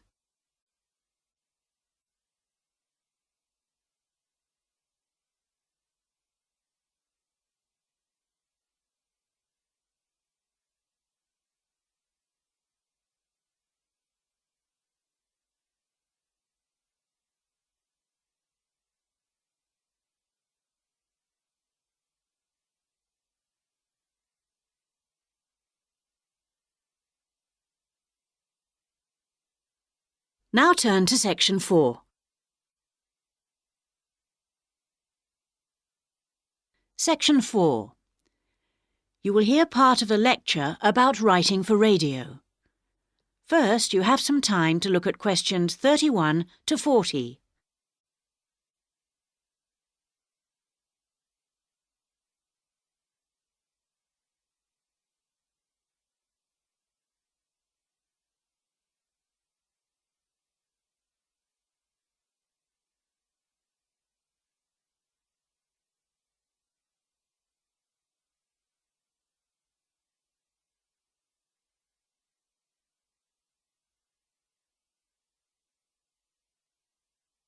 Now listen carefully and answer questions 31 to 40. We're going to move on today to look at some of the key principles of writing for radio. Of course, the main thing that you have to remember is that a radio script is not written to be read, but to be spoken and heard. Now, putting this into practice is more difficult than it seems, because writing as we speak involves abandoning many of the normal rules of writing that have been taught to us from an early age. This is because we need to concentrate on how the piece sounds. Written words convey information, but they don't convey the full meaning of what you want to say. They don't tell you what to emphasise, what speed something should be read at, or where the pauses should come. So these have to be indicated in a script. Whatever is said on radio, whether it's a link to a magazine programme, a film review, or even a voice piece in the news, needs to sound as if it's coming from the mind of the speaker, almost like part of a conversation, rather than something that's being read. Before you begin to write, it's a good idea to know who you're talking to visualise a typical member of the radio station's audience. If you're writing a film review for a local audience, for example, think about how you'd tell your grandmother about the film. Or if you're reviewing a pop concert, think about how you'd tell your friend about the band. The words have much more impact if each person feels they're being spoken to directly. So your tone needs to be informal. Rather than using impersonal words like listeners or the audience, you can make it more informal. Include them in what you're saying by referring to us and we. Once you know who you're talking to, the next thing is to work out what you're going to say. Don't forget that the person listening to you has no opportunity to ask questions. And in the same way, you can't repeat what you've just said. For these reasons, it's important that your script is logical and progresses smoothly. Too many facts too close together will cause confusion, so space them out evenly. The best scripts allow listeners to visualise what you're describing. For example, instead of giving the physical dimensions of a field, describe it as being the size of, say, a football pitch. If you're talking about a tall building, relate it to perhaps a 10-storey block of flats. Now, all scripts need something that will grab the attention of the listener. You need something that'll make them say, "Hey, I want to stop and listen to this." So the first sentence has to do this for you. It needs to be intriguing, interesting, and then it needs to be backed up by a second sentence that explains what you're talking about. The last sentence should also give your listeners food for thought and can be in the form of a question or a statement that sums up the item. After you've finished your script, you need to polish it up. And the most effective method of doing this is by reading it aloud. This also helps you to avoid tongue twisters or words that you might find awkward to pronounce. That is the end of section 4. You now have half a minute to check your answers.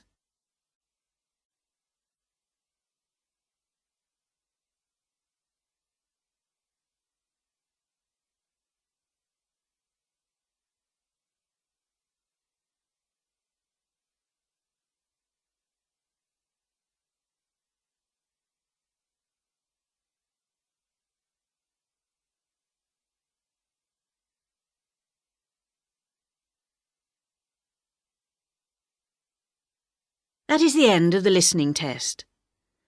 At the end of the real test, you will have 10 minutes to transfer your answers to the listening answer sheet.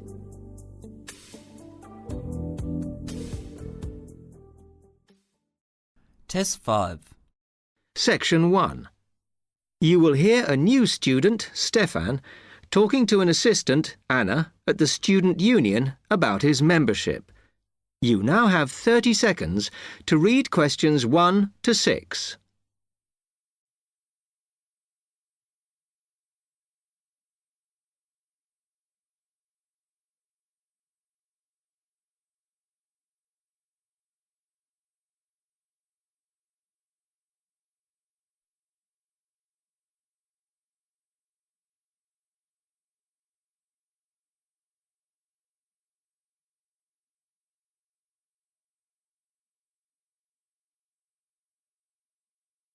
Hi, can I help you?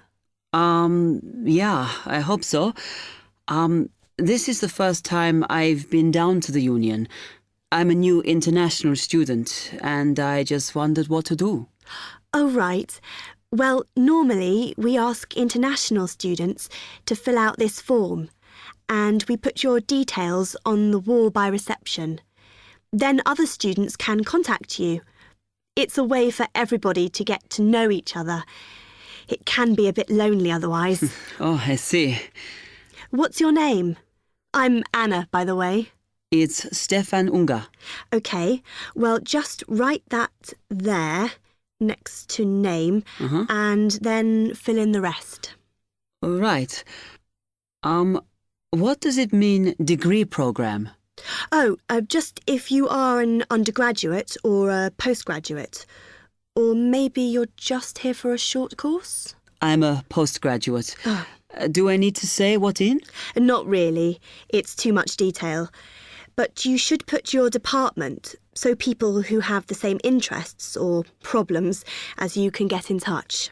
So I'm studying marine construction, so for department, do I put down the science faculty then? Just your actual department. That must be engineering, no? Oh, I see, yes. Then if you list what you like doing in your free time, not that we ever get any when we're studying, and maybe you can meet up with someone socially, or to join a club or something. Well, I like lots of things. Shall I just list them? My advice is to just put one or two, like football and films or whatever. Otherwise, you'll get so many invitations, you won't get any time to work. OK. I think I'll just list computer games, as that's my big interest. Oh. I haven't played football for ages. I may start to play once I get settled. Now, let's see. Next thing is languages. Yes, we find many of the international students get a bit tired of speaking English all the time. Sometimes they like to speak to someone in their own language. It's up to you. That is a good idea. I presume I don't need to put English down. Oh, no. I put Italian and French. I can only speak German, my mother tongue. OK, well, that's fine. Just put that. What does accommodation mean? Is that my address? We're trying to find similarities between people, and some people live in hall, some are in flats, some are in bedsits. So it helps if you say. I'm in hall, though I'd like to be in a flat, but that won't happen till the end of the first term. Put where you are now. You can always change it later. Then finally, just put your phone number. I haven't really got one. I haven't sorted out a mobile yet. Well, it's going to be difficult for people to contact you then, isn't it? Why don't you put the union one and we'll take messages for you? OK. It's 02950 659 003. Have you got that? Yes. OK then. You now have 30 seconds to read questions 7 to 10.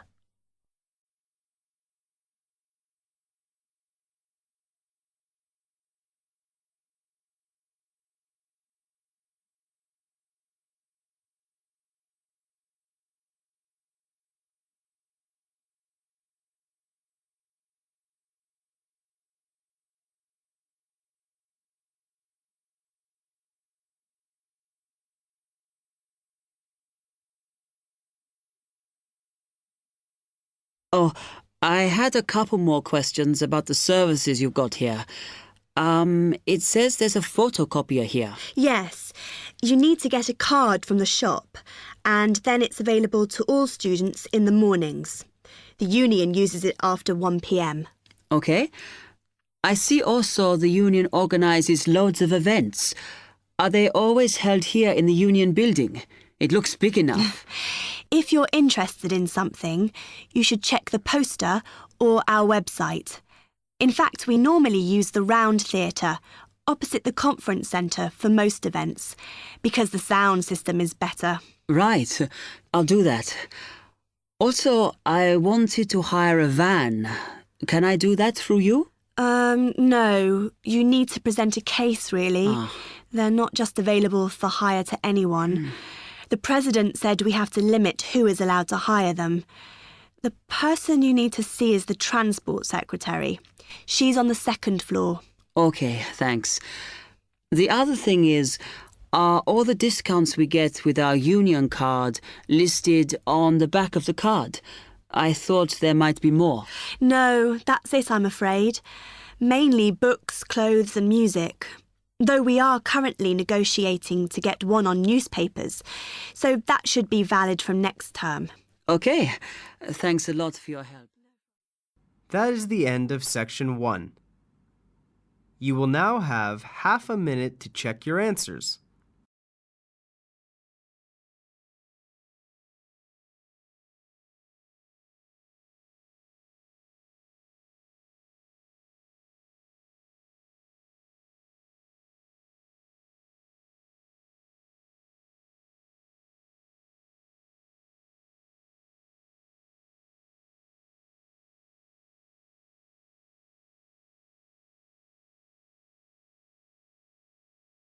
Section 2. You will hear a library assistant talking about the library she works in. You now have 30 seconds to read questions 11 to 15.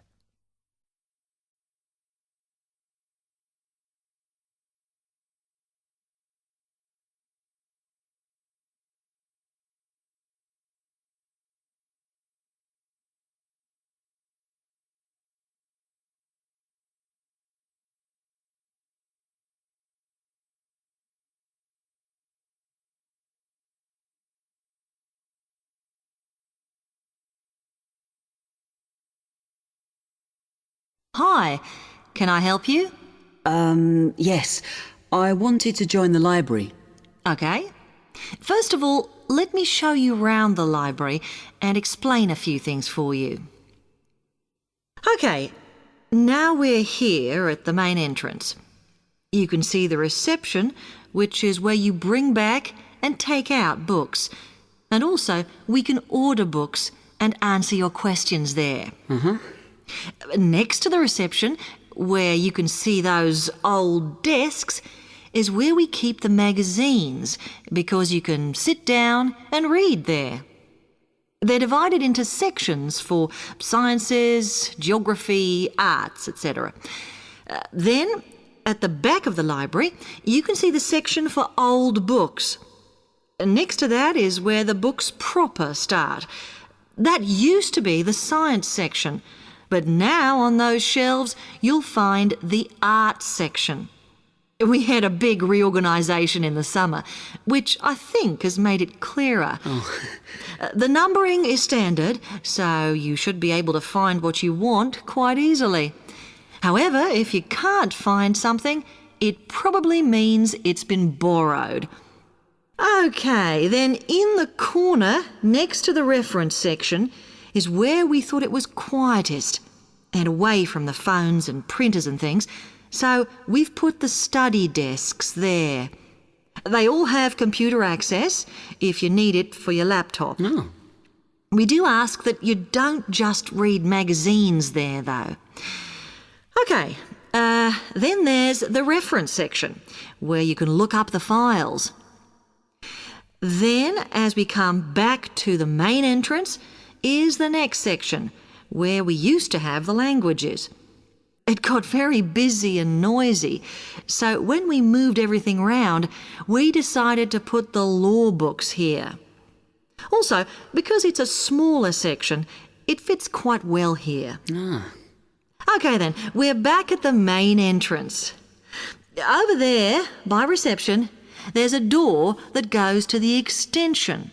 And we have further sections, such as languages and study desks through there. So you could have a look round when we've finished. Then, just between reception and the door here, is where we decided to put the computers. But the computer magazines are in the magazine section, as we found too many went missing here. Okay, is that everything? You now have 30 seconds to read questions 16 to 20.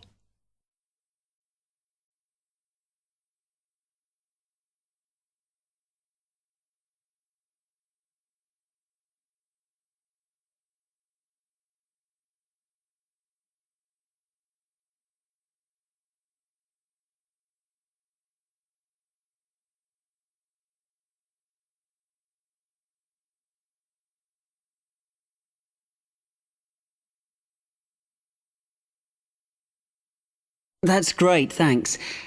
Can you just tell me a bit about borrowing and the rules and whatever? Of course. Over the last 2 months, we've been introducing a new system for this, and you can now take books out for 6 weeks. That's generally enough for most people. We usually get books back within 30 days. Of course, you may decide to renew the period. You used to have to come in to get the book stamped because we don't like doing it over the phone, as there's no record of it. But now you can do all that via email. Oh. If you do forget to renew, then we do make a charge, I'm afraid. That helps our costs, of course, but we do insist on it. The good news is that there is only one charge. I know some libraries charge £1 for 1 week and then it goes up with each week it's late. We ask for £1.50 as we think that's high enough to stop people being overdue. The other thing you may want to know is what you do about books that are not on the shelves. We do have a system for reserving them. All you have to do is fill in a yellow form behind those blue ones on the desk and give it to someone at reception. We'll let you know when it comes in. Also, sometimes you will need a journal article that we don't have but can get from other libraries. So we offer an ordering service if you need it. Now, if you'd like to fill in this form here... That is the end of Section 2. You will now have half a minute to check your answers.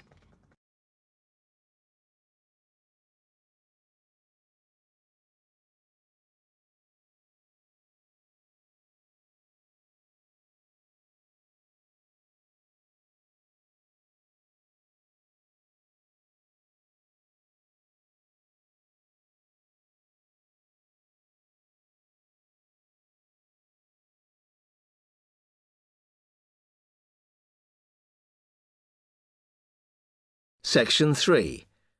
You will hear 2 students, Ramil and Kirsten, discussing presenting a paper at an architecture conference. You now have 30 seconds to read questions 21 to 28.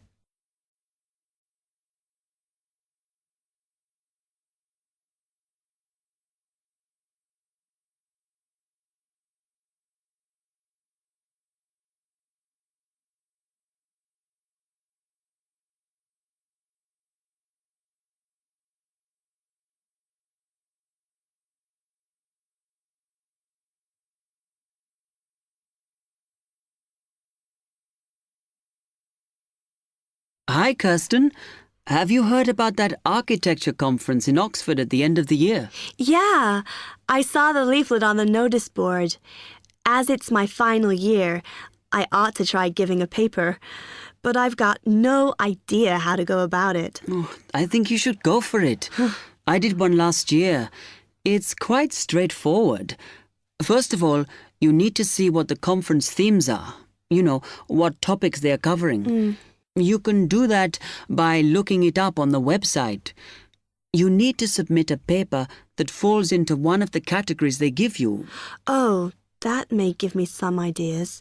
Then, while you're doing that, you should also have a look at the information on how to submit your paper. The rules, if you like, such as the length.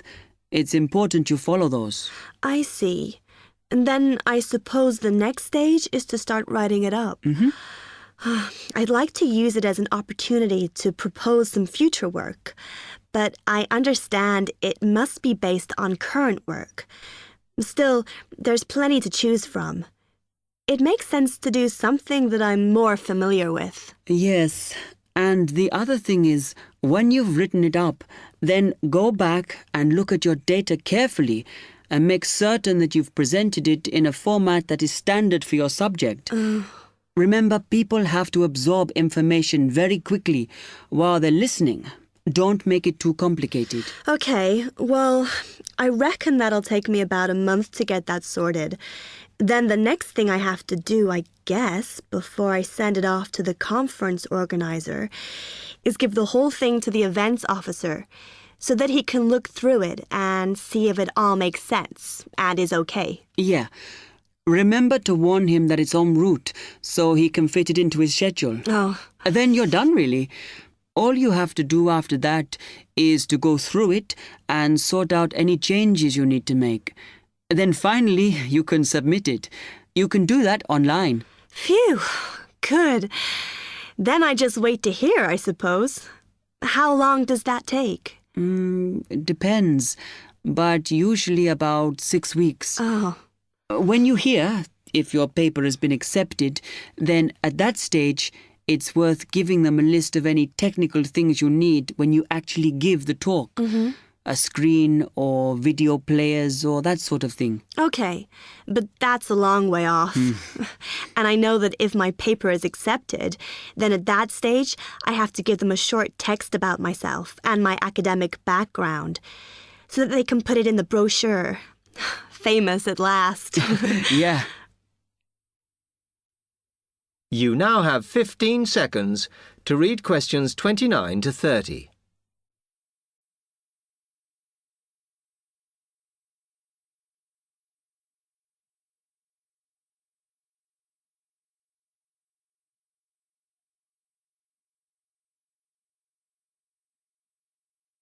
Right, well, I've got to get a couple of things sorted if I'm going to get this paper completed.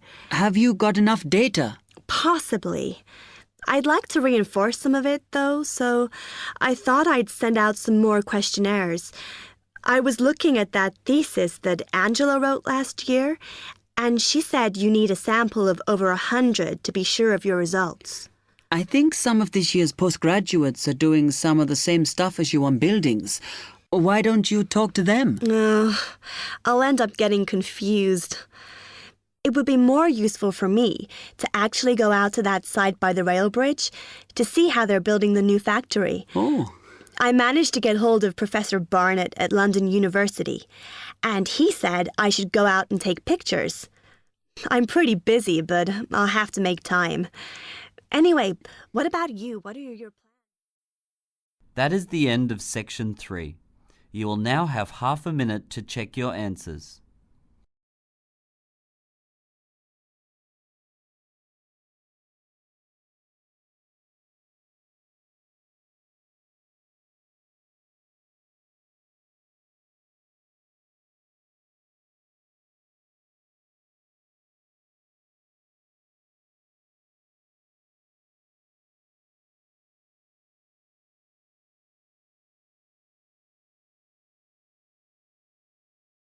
Section 4.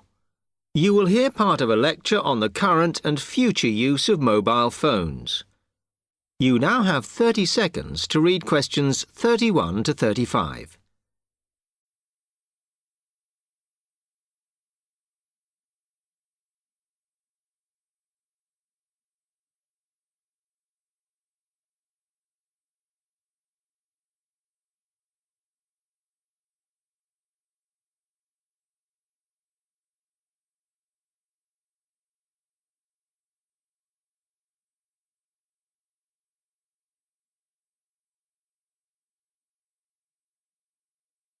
Okay, now today we're looking at changes in communication, and specifically changes that have just happened or are likely to happen in the next few years.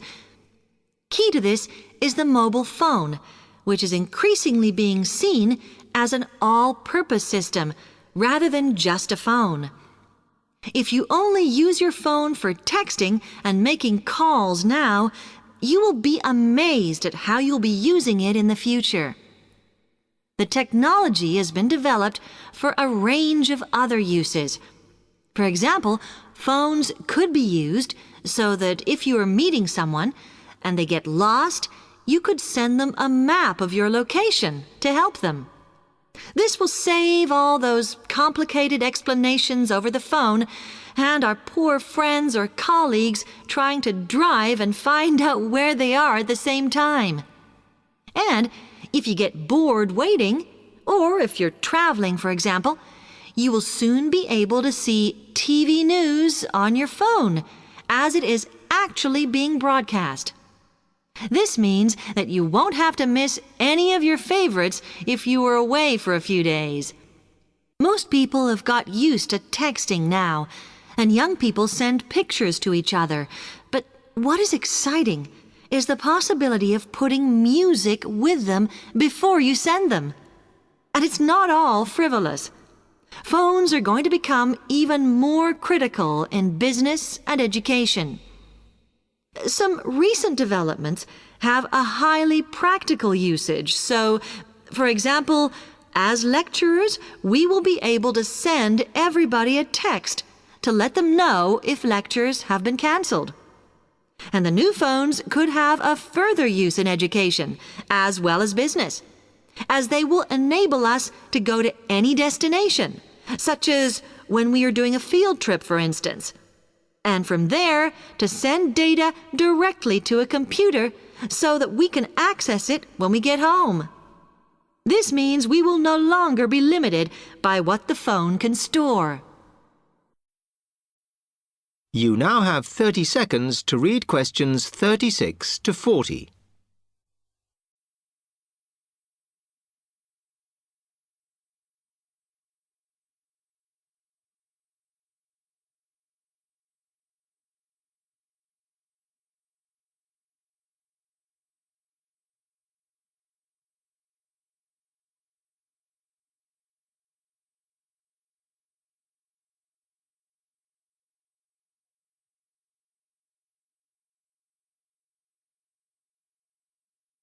And it's interesting to look at the different ways that men and women use phones now, as that does affect how the technology will develop.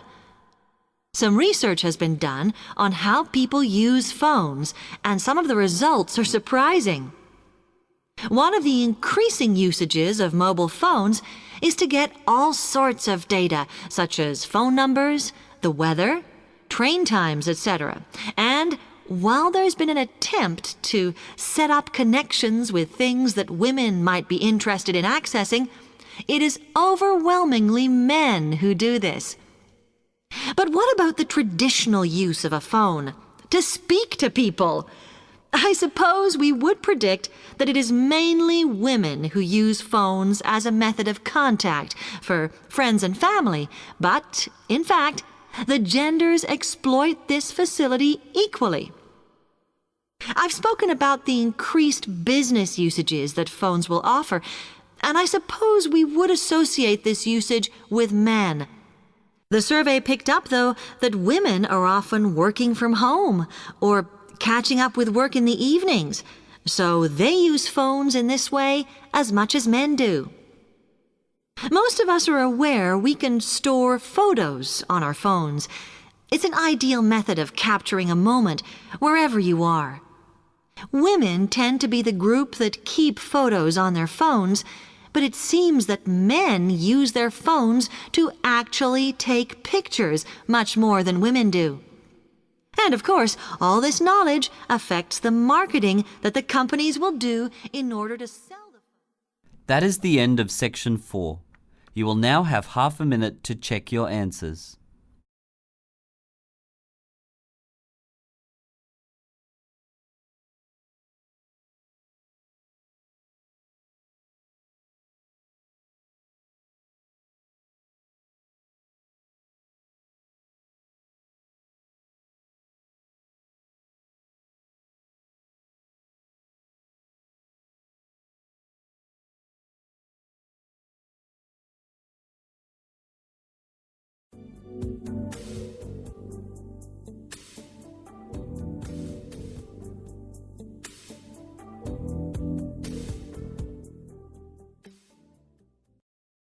Test 6.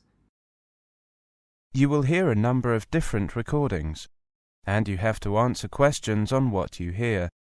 There'll be time for you to read the instructions and questions, and you have a chance to check your work. All the recordings will be played once only. The test is in 4 sections. At the end of the test, you will be given 10 minutes to transfer your answers to your answer sheet. Now turn to Section 1. Section 1. You will hear a conversation between a customer and a tour guide. First, you have some time to look at questions 1 to 10.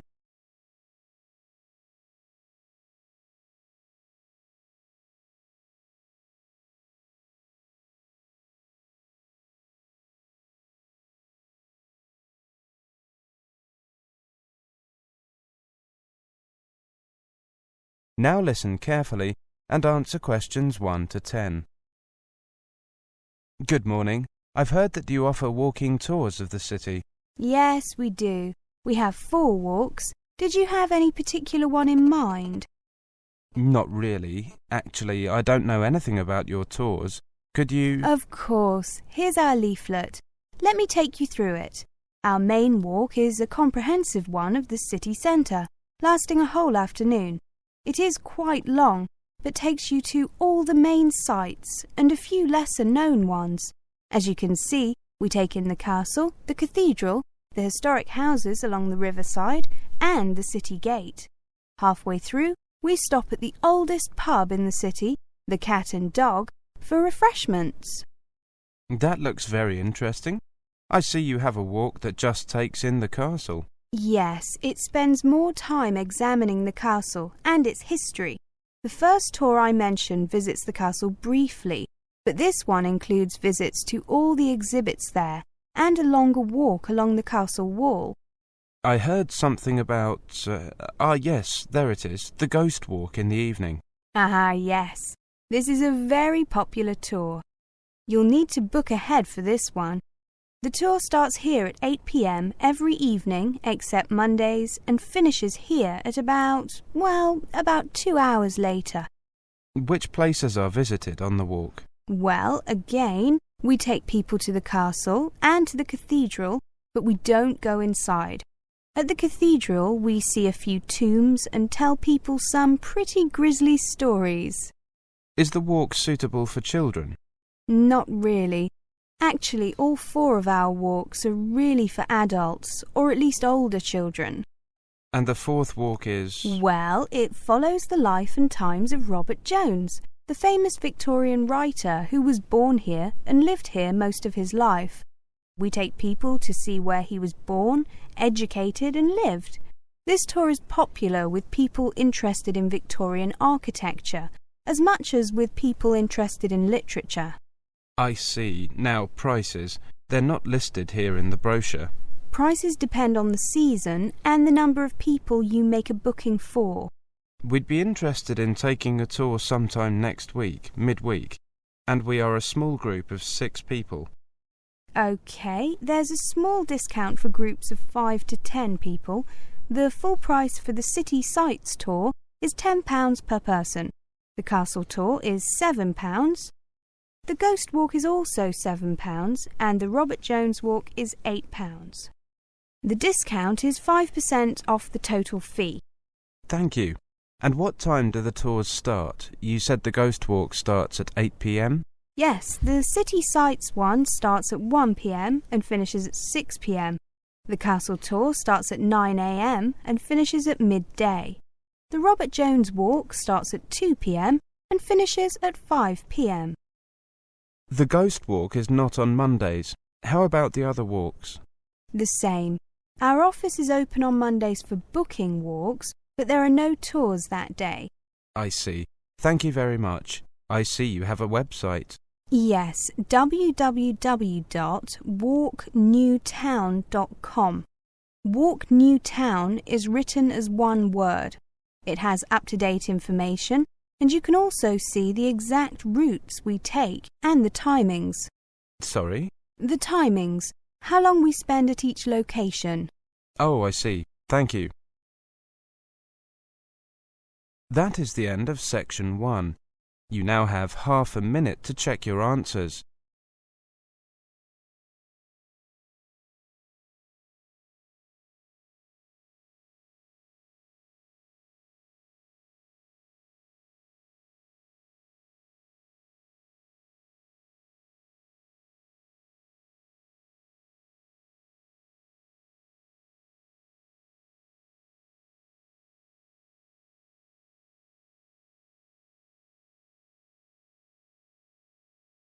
Now turn to Section 2. Section 2. You will hear a presentation on tips about managing money. First, you have some time to look at questions 11 to 20. Now listen carefully and answer questions 11 to 20. Welcome everyone. My name is Derek Palmer and I'm here to give you some tips about managing your money. It is worth making a little effort to keep your financial affairs in good shape. Keep your money under control and you can concentrate on the real business of studying and living here. Here are 2 basic tips for managing your finances. First, make full use of banking facilities. Once you have opened a bank account, you can ask the bank's financial advisors to help you decide how to manage your money. You can use your bank account to pay your regular bills, such as electricity, gas and telephone by direct debit or by standing order, on a regular basis. The financial advisors can help you to organize a budget account to pay regular bills or help you to deal with any periods when you might need an overdraft facility. If you have a financial sponsor, make sure you find out from them exactly when the money will become available to you and how much there will be. You can also use checks to pay for goods and services. With banking becoming organized more and more on an international basis, you may also find that you can use the cash card you have in your own country to draw money from your home account while you are here. Cards carrying signs such as Cirrus or Maestro may have this facility. Ask your home bank about this before you leave to ensure that you bring the right cards with you. Second, deal with financial problems promptly. Monitor your account in the UK carefully and make sure you do not overdraw. Or, if you have arranged an overdraft, make sure you do not go over the amount you agreed with the bank. If you do run into any money problems, take the initiative and sort them out quickly. Do not risk going into debt or falling behind with your rent. Problems may arise. For example, if there is a sudden change in the political situation in your country, if there are unexpected delays in transferring your money, or if your personal circumstances change. For example, your accommodation arrangements, your marital status. In these situations, do not be tempted to borrow money. Instead, get advice from a reliable source. Start by meeting with the student counsellor at your college or university. He or she can tell you what to do about paying your tuition fees, and whether there are any college funds or charitable trusts that might be able to help you.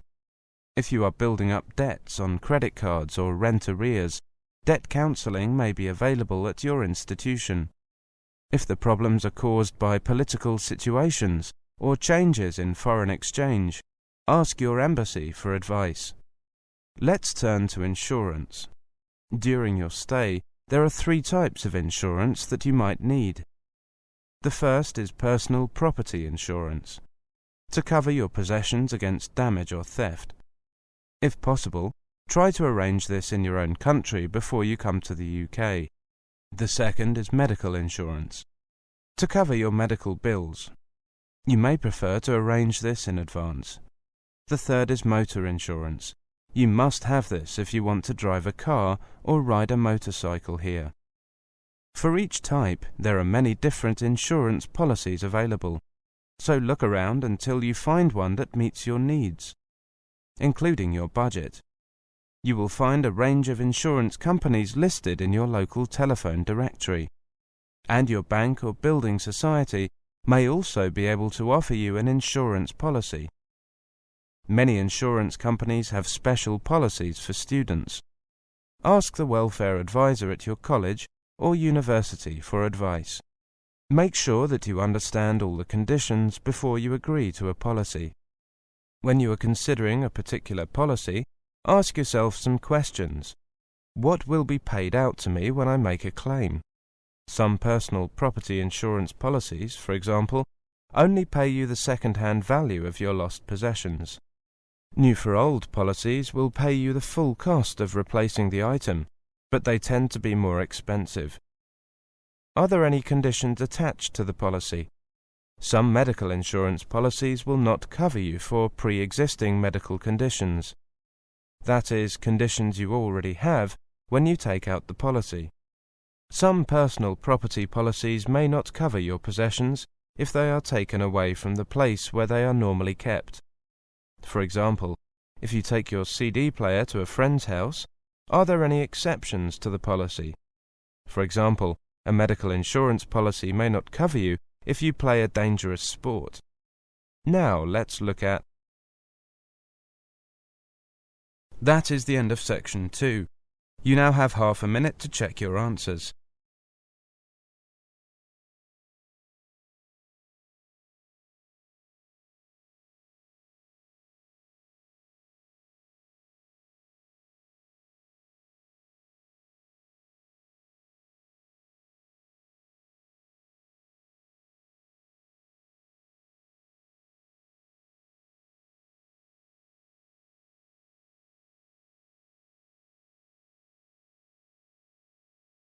Now turn to section 3.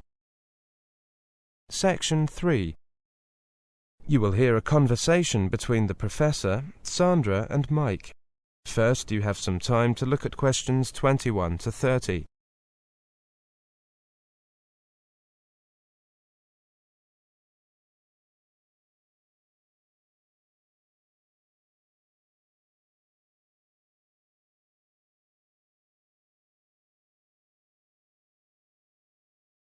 Now listen carefully and answer questions 21 to 30. Good morning. Now, this term we've looked at various aspects of recruitment, and you can now see how much more there is to it than just putting applicants through a short interview or reading CVs. Now, today's tutorial is just to recap some of the main points regarding recruitment. I'd like you to imagine that you are managers, and we will discuss how different applicants would fit into the team or group they have to work with. We'll look at some examples later. You can select someone, even a friend, who has all the right qualifications. Then you can also check that they have a lot of experience, that they've done the sort of tasks that you want them to do in your company. But you need to know if they have the right character, don't you? Precisely, Sandra. If they start work and you realize that they just don't get along with everybody else, you've got a problem? Exactly, Mike, exactly. They might have contrasting views on how to do something. They might not be able to get on with other members of your team. Even adding one person to a team can change the whole group dynamic, can't it? Absolutely. This could be particularly true with someone who is particularly outgoing or outspoken. Could company training reduce the possibility of this happening?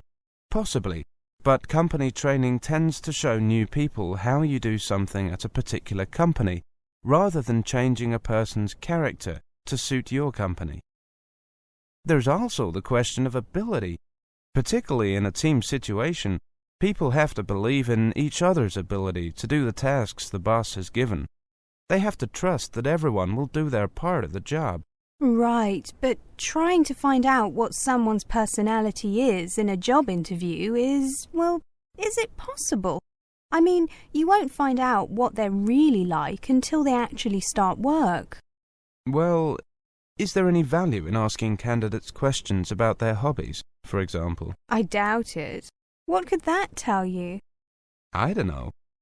It could tell you something about their personality, whether they're outgoing, for example. Most people involved in recruitment would argue that it does tell you something.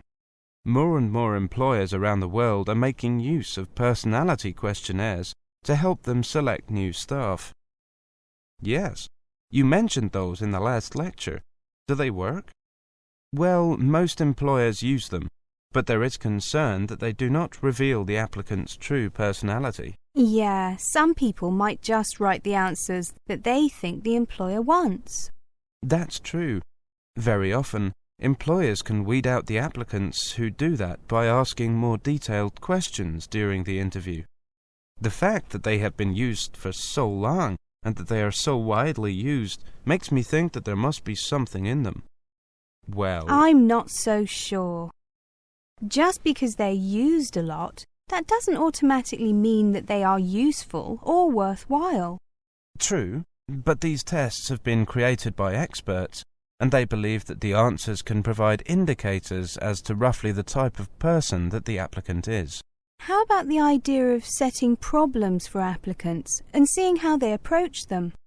I like that idea, but the problems need to be simple, since there's not much time to prepare a full answer. In addition, the applicant doesn't have much background knowledge of the way that the company does things. It's a good idea, but may not always be practical. Usually it is, though. I'll need convincing. Let's move on to take a look at... That is the end of section 3. You now have half a minute to check your answers.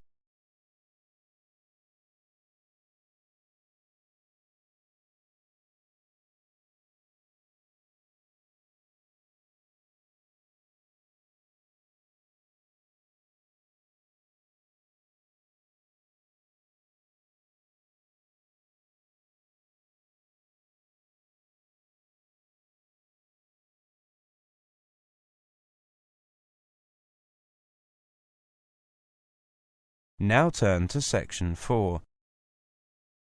Section 4. You will hear a monologue on the subject of recycling programs. First, you have some time to look at questions 31 to 40.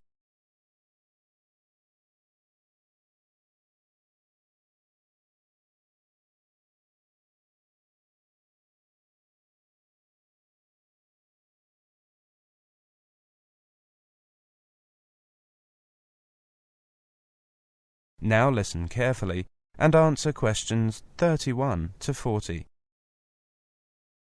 Today we're going to look at recycling programs. The confusion over what we can and cannot recycle continues to confound consumers. Let's look at plastics first, as they are especially troublesome, since different types of plastic require different processing to be reformulated and reused as raw material. Some municipalities accept all types of plastic for recycling, while others only accept jugs, containers and bottles, with certain numbers stamped on their bottoms. The symbol code we're familiar with, a single digit ranging from 1 to 7 and surrounded by a triangle of arrows, was designed by the Society of the Plastics Industry, or SPI, in 1988, to allow consumers and recyclers to differentiate types of plastics while providing a uniform coding system for manufacturers. The numbers, which many countries now require to be moulded or imprinted on all or at least most containers that can accept the half-inch minimum size symbol, identify the type of plastic. The symbols also help recyclers do their jobs more effectively. The easiest and most common plastics to recycle are made of polyethylene terephthalate, or PETE, and are assigned the number 1. Examples include soda and water bottles, medicine containers, and many other common consumer product containers. Once it has been processed by a recycling facility, PETE can become fibre fill for winter coats, sleeping bags, and life jackets. It can also be used to make bean bags, rope, car bumpers, tennis ball felt, combs, cassette tapes, sails for boats, furniture, and of course other plastic bottles. Number 2 is reserved for high-density polyethylene plastics. These include heavier containers that hold laundry detergents and bleachers as well as milk, shampoo, and motor oil. Plastic labelled with the number 2 is often recycled into toys, piping, plastic lumber and rope. Like plastic designated number 1, it is widely accepted at recycling centres. Plastics that are less commonly recycled include polyvinyl chloride, commonly used in plastic pipes, shower curtains, medical tubing, vinyl dashboards, and even some baby bottle nipples. These get the number 3. Like number 4, which include wrapping films, grocery and sandwich bags, and other containers made of low density polyethylene, and 5, which are polypropylene containers used in Tupperware, among other products. Few municipal recycling centres will accept it due to its very low rate of recyclability. Another useful plastic to recycle is number 6, which is used in polystyrene or styrofoam items such as coffee cups, disposable cutlery, meat trays, packing peanuts, and insulation. It is widely accepted because it can be reprocessed into many items, including cassette tapes and rigid foam installation. Last, but far from the least, the hardest plastics to recycle are items crafted from various combinations of the aforementioned plastics, or from unique plastic formulations not commonly used, usually imprinted with a number 7 or nothing at all. These plastics are the most difficult to recycle and, as such, are seldom collected or recycled. More ambitious consumers should feel free to return such items to the product manufacturers to avoid contributing to the local waste stream, and instead